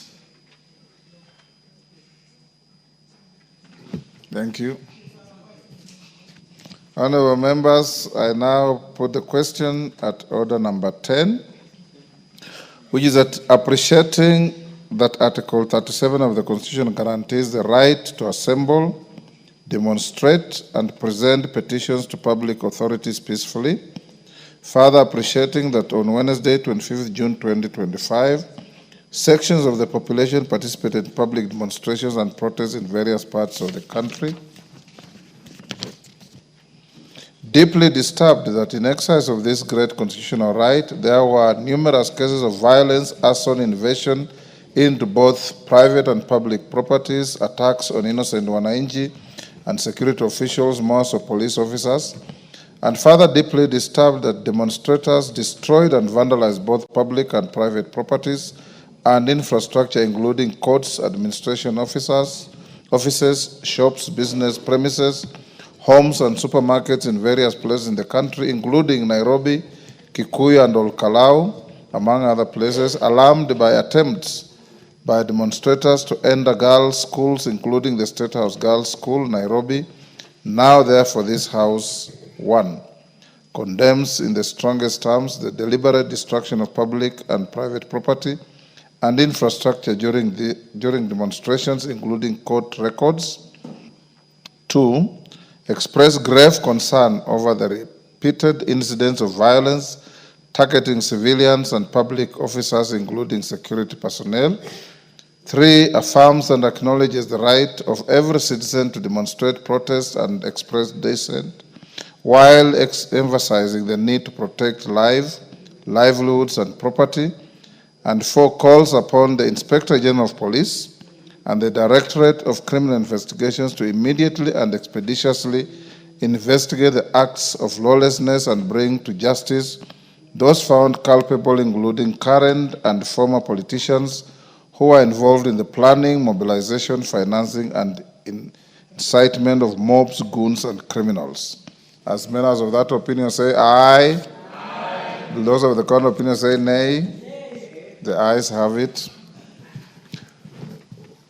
Honorable members, as we go to the next order, I want to thank you for exhibiting maturity, decorum, and decency in debating a rather emotive issue. The events of yesterday should alarm all of you and all of us Kenyans that we need to speak to each other and make our country safe. This morning, the leadership of this House joined yours truly to meet a delegation from Nigeria, led by the majority leader of their parliament. They have come to Kenya to learn from us on how we engineered our new constitution. They have come to learn from us on how we are nurturing our democracy. What we saw yesterday is an antithesis of democracy.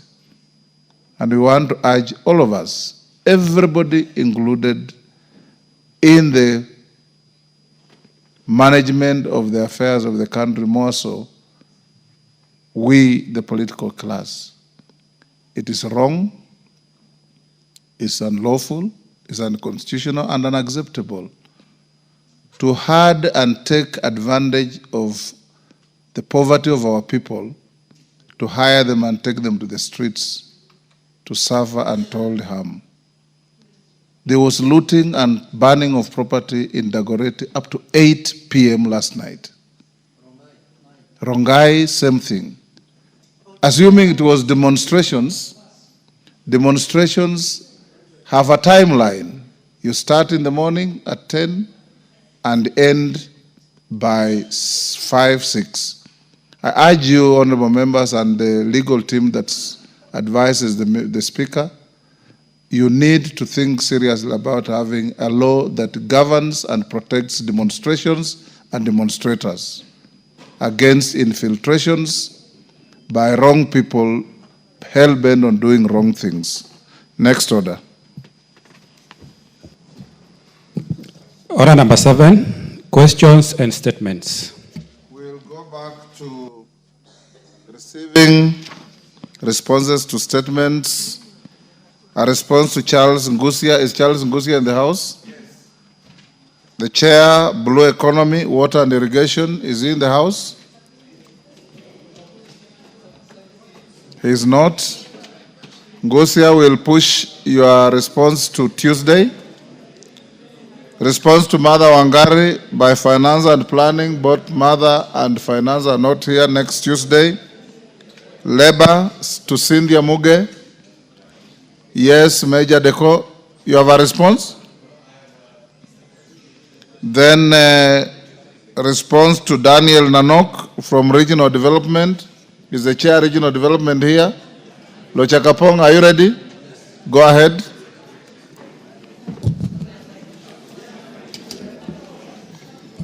Thank you, Honorable Chair. This is a statement regarding the implementation of Shirika Plan. Order. Are you addressing the Speaker or the Chair? Which Chair? Sorry, I say Honorable Chair. Yes. Honorable Speaker. Apologies, Honorable Speaker. Go ahead and respond. Yes, Honorable Speaker, this is a statement regarding the implementation of Shirika Plan for refugees and host communities submitted to a committee in response to a question that was asked by the member for Turkana West, the Honorable Epuyo Nanok.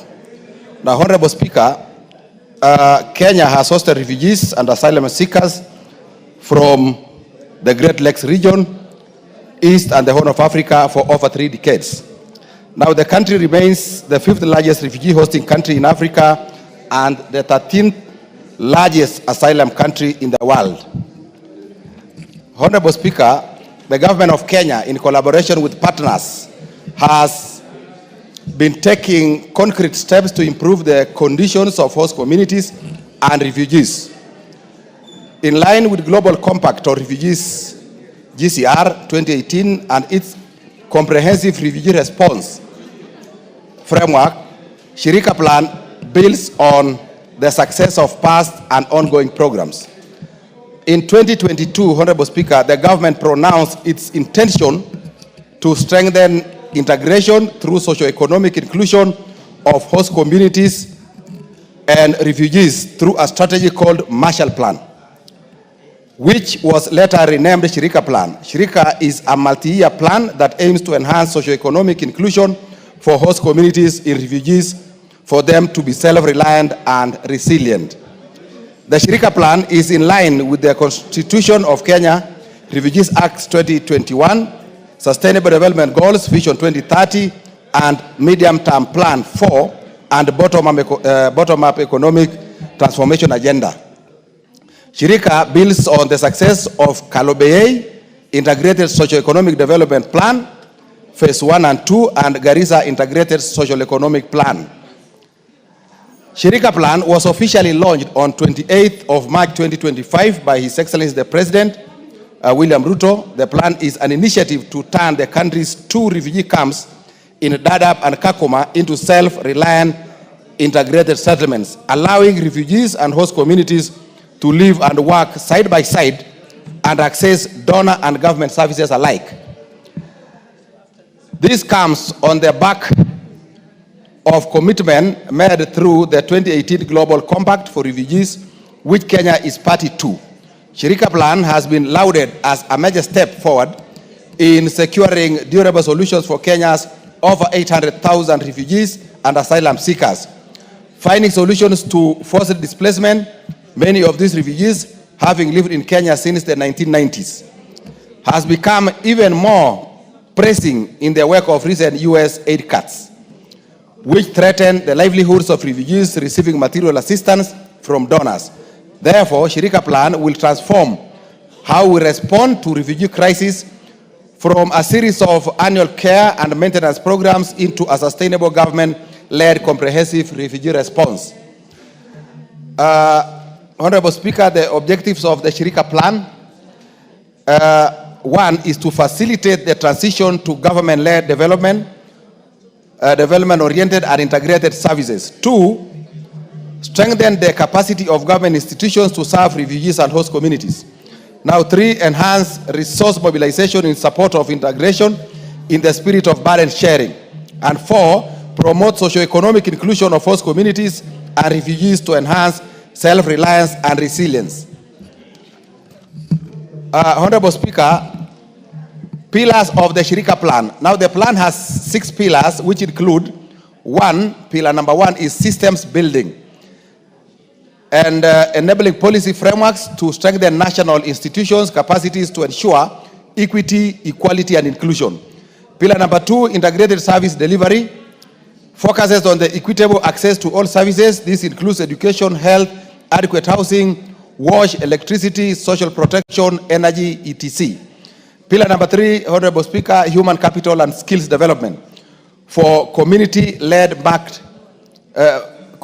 market-driven development, including market-based TVET, market development, financial inclusion, and services. Pillar number four, Honorable Speaker, sustainable natural resource management, including climate change, aimed at sustainable environmental management. Pillar number five, sustainable economic development, focuses on rural and urban business development, economic infrastructure, technological development, and others. Pillar number six, durable solutions and complementary pathways. This focuses on voluntary return, resettlement to third countries, socioeconomic inclusion, complementary pathways, advocacy, coordinated assessments, and cross-border initiatives. Now, Honorable Speaker, coming to the questions that were raised by the Honorable Epuyo Ranok, the member for Turkana West. Question number one, report on whether the national government has conducted public participation and sensitization on the Shirika Plan, including evidence of the activity and the extent to which it complies with Article 102A.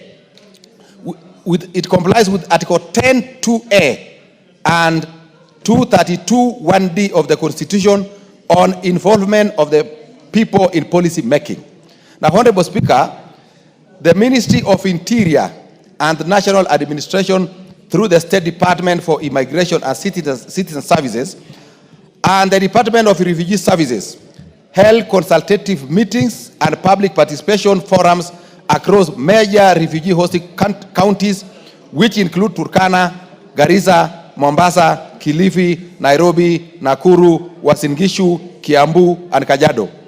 In line with Article 10(2)A and 232(1)D of the Constitution of Kenya, at inception, consultative meetings were held in 2023 and 2024, which was followed by onboarding of a consultant to best capture the views by the public. In 2025, between January and March, public participation forums were held where participants were taken through the draft Shirika document. Between 23 and 25, a total of 75 public engagements, meetings were held.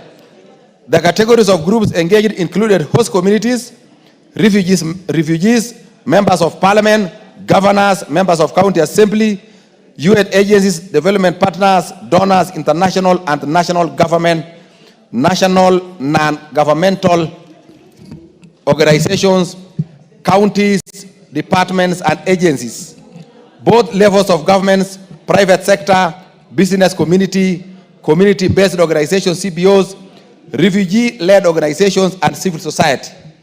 Now, the public participation and sensitization forums were conducted in a participatory approach where all participants were allowed to give their recommendations and inputs in the document.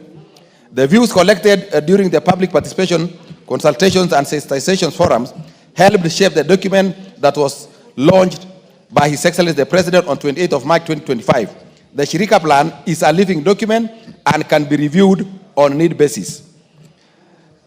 Number two, Honorable Speaker, measures put in place to ensure Shirika Plan does not overstretch existing community resources, specifically with respect to infrastructure such as schools, health facilities, water supply, and sanitation, and strategies put in place to fund projects enhancing the socio-economic facilities of host communities. Honorable Speaker, refugees and asylum seekers have been within our communities since Kenya gained independence. The numbers increased significantly in the 1992 during the fall of Somali government. Kenya has since witnessed rising numbers, with the current population standing at 849,625, where 431,216 hosted in Dadaab, 305,421 in Kakuma, and 112,988 in urban areas, Nairobi, Mombasa, Nakuru, and Eldoret. Our refugee situation being protracted over 35 years calls for the need for sustainable solutions, as the current status depicts a picture of over-reliance on humanitarian aid, which is unsustainable. Now, existing infrastructure are also overstretched due to the high population, as well as challenges of duplication of services, parallel service delivery systems, and inequalities in certain areas of service delivery. Through Shirika, the government aims to address these challenges as highlighted in pillar number 2 of integrated service delivery. Now, Shirika Plan adopts a development-oriented approach and aims to expand existing infrastructure in refugee hosting areas, including in education, health, shelter and housing, water and sanitation, roads, energy, and electricity and social protection. Currently, Kakuba has 14 boreholes, 27 schools, 8 secondary schools, and 8 health facilities, one being level 4. Dadaab, on the other hand, has 29 boreholes, 24 primary schools, 6 secondary schools, 4 level 3 hospitals, and 8 health posts. Government is working with stakeholders such as the World Bank to expand these facilities and enhance services to refugees and host communities. Under the World Bank's window for host communities and refugees, the following programs are being implemented in the refugee camps. Kenya 1 is Kenya Primary Education Equity in Learning, Phase 2. That is $60 million. That is from 2022 to 2026. This aims to reduce regional disparities in learning outcomes, improve the retention of girls in upper primary education, and strengthen systems for delivering equitable education outcomes. Number 2, Kenya Secondary Education Equity and Quality Improvement Program, that is SIKIP, $50 million, aims at reducing regional disparities in access and learning outcomes in junior secondary schools by expanding access to quality education, improving teaching quality, and strengthening systems for equal access to education. Number 3, Kenya Urban Support Program, Phase 2, that is $50 million, and the time is from 2023 to 2028. This one aims to improve the delivery and resilience of urban infrastructure and services, enhance the private sector engagement in urban planning, and support the transition of refugee camps into integrated host community and refugee settlements. Number 4 is National Youth Opportunities Towards Advancement, NYOTA, at $20 million between 2023 and 2028. This one aims to increase employment, earnings, and promote savings for targeted youth. Number 5 is Building Resilient and Responsive Health Systems at $40 million budget, and it's between 2024 and 2029, and this one aims to improve the utilization and quality of primary health care services and strengthen institutional capacity for service delivery. Now, Kenya Water Sanitation and Hygiene Program, K-WASH, $50 million, 24 to 2030, aims to have better access to quality, affordable water and improved sanitation of toilets and disposal of waste. Funding to implement Shirika Plan. Now, funding for implementation of Shirika Plan is expected to be from different sources, including the international community. The Shirika Plan seeks to leverage partnerships, including bilateral and multilateral partnerships and private-public partnerships to fund ambitions under the Shirika Plan for refugees and host communities. A robust financing strategy is under development to ensure predictable and sustainable funding. Question number 3 by the honorable member is steps being taken to strengthen security, promote peaceful coexistence, and empower host communities through implementation of the plan. Honorable Speaker, peace and security are at the core of any meaningful development. Cognizant of this, the government has deployed additional security officers to address security matters in refugee hosting areas due to the high population. Now, through peace and security committees, government is leveraging on community structures like Nyumba Kumi and faith-based organizations to promote peaceful coexistence. The Shirika Plan primarily seeks to ensure equitable sharing of resources to address potential conflicts that may arise between refugees and host communities, or indeed different groups internally within both refugee and host communities. The systems building pillar of Shirika Plan places deliberate emphasis on community-based protection mechanisms, security screening, regional collaboration, and security and empowering community-based security approaches, alongside strengthening security agencies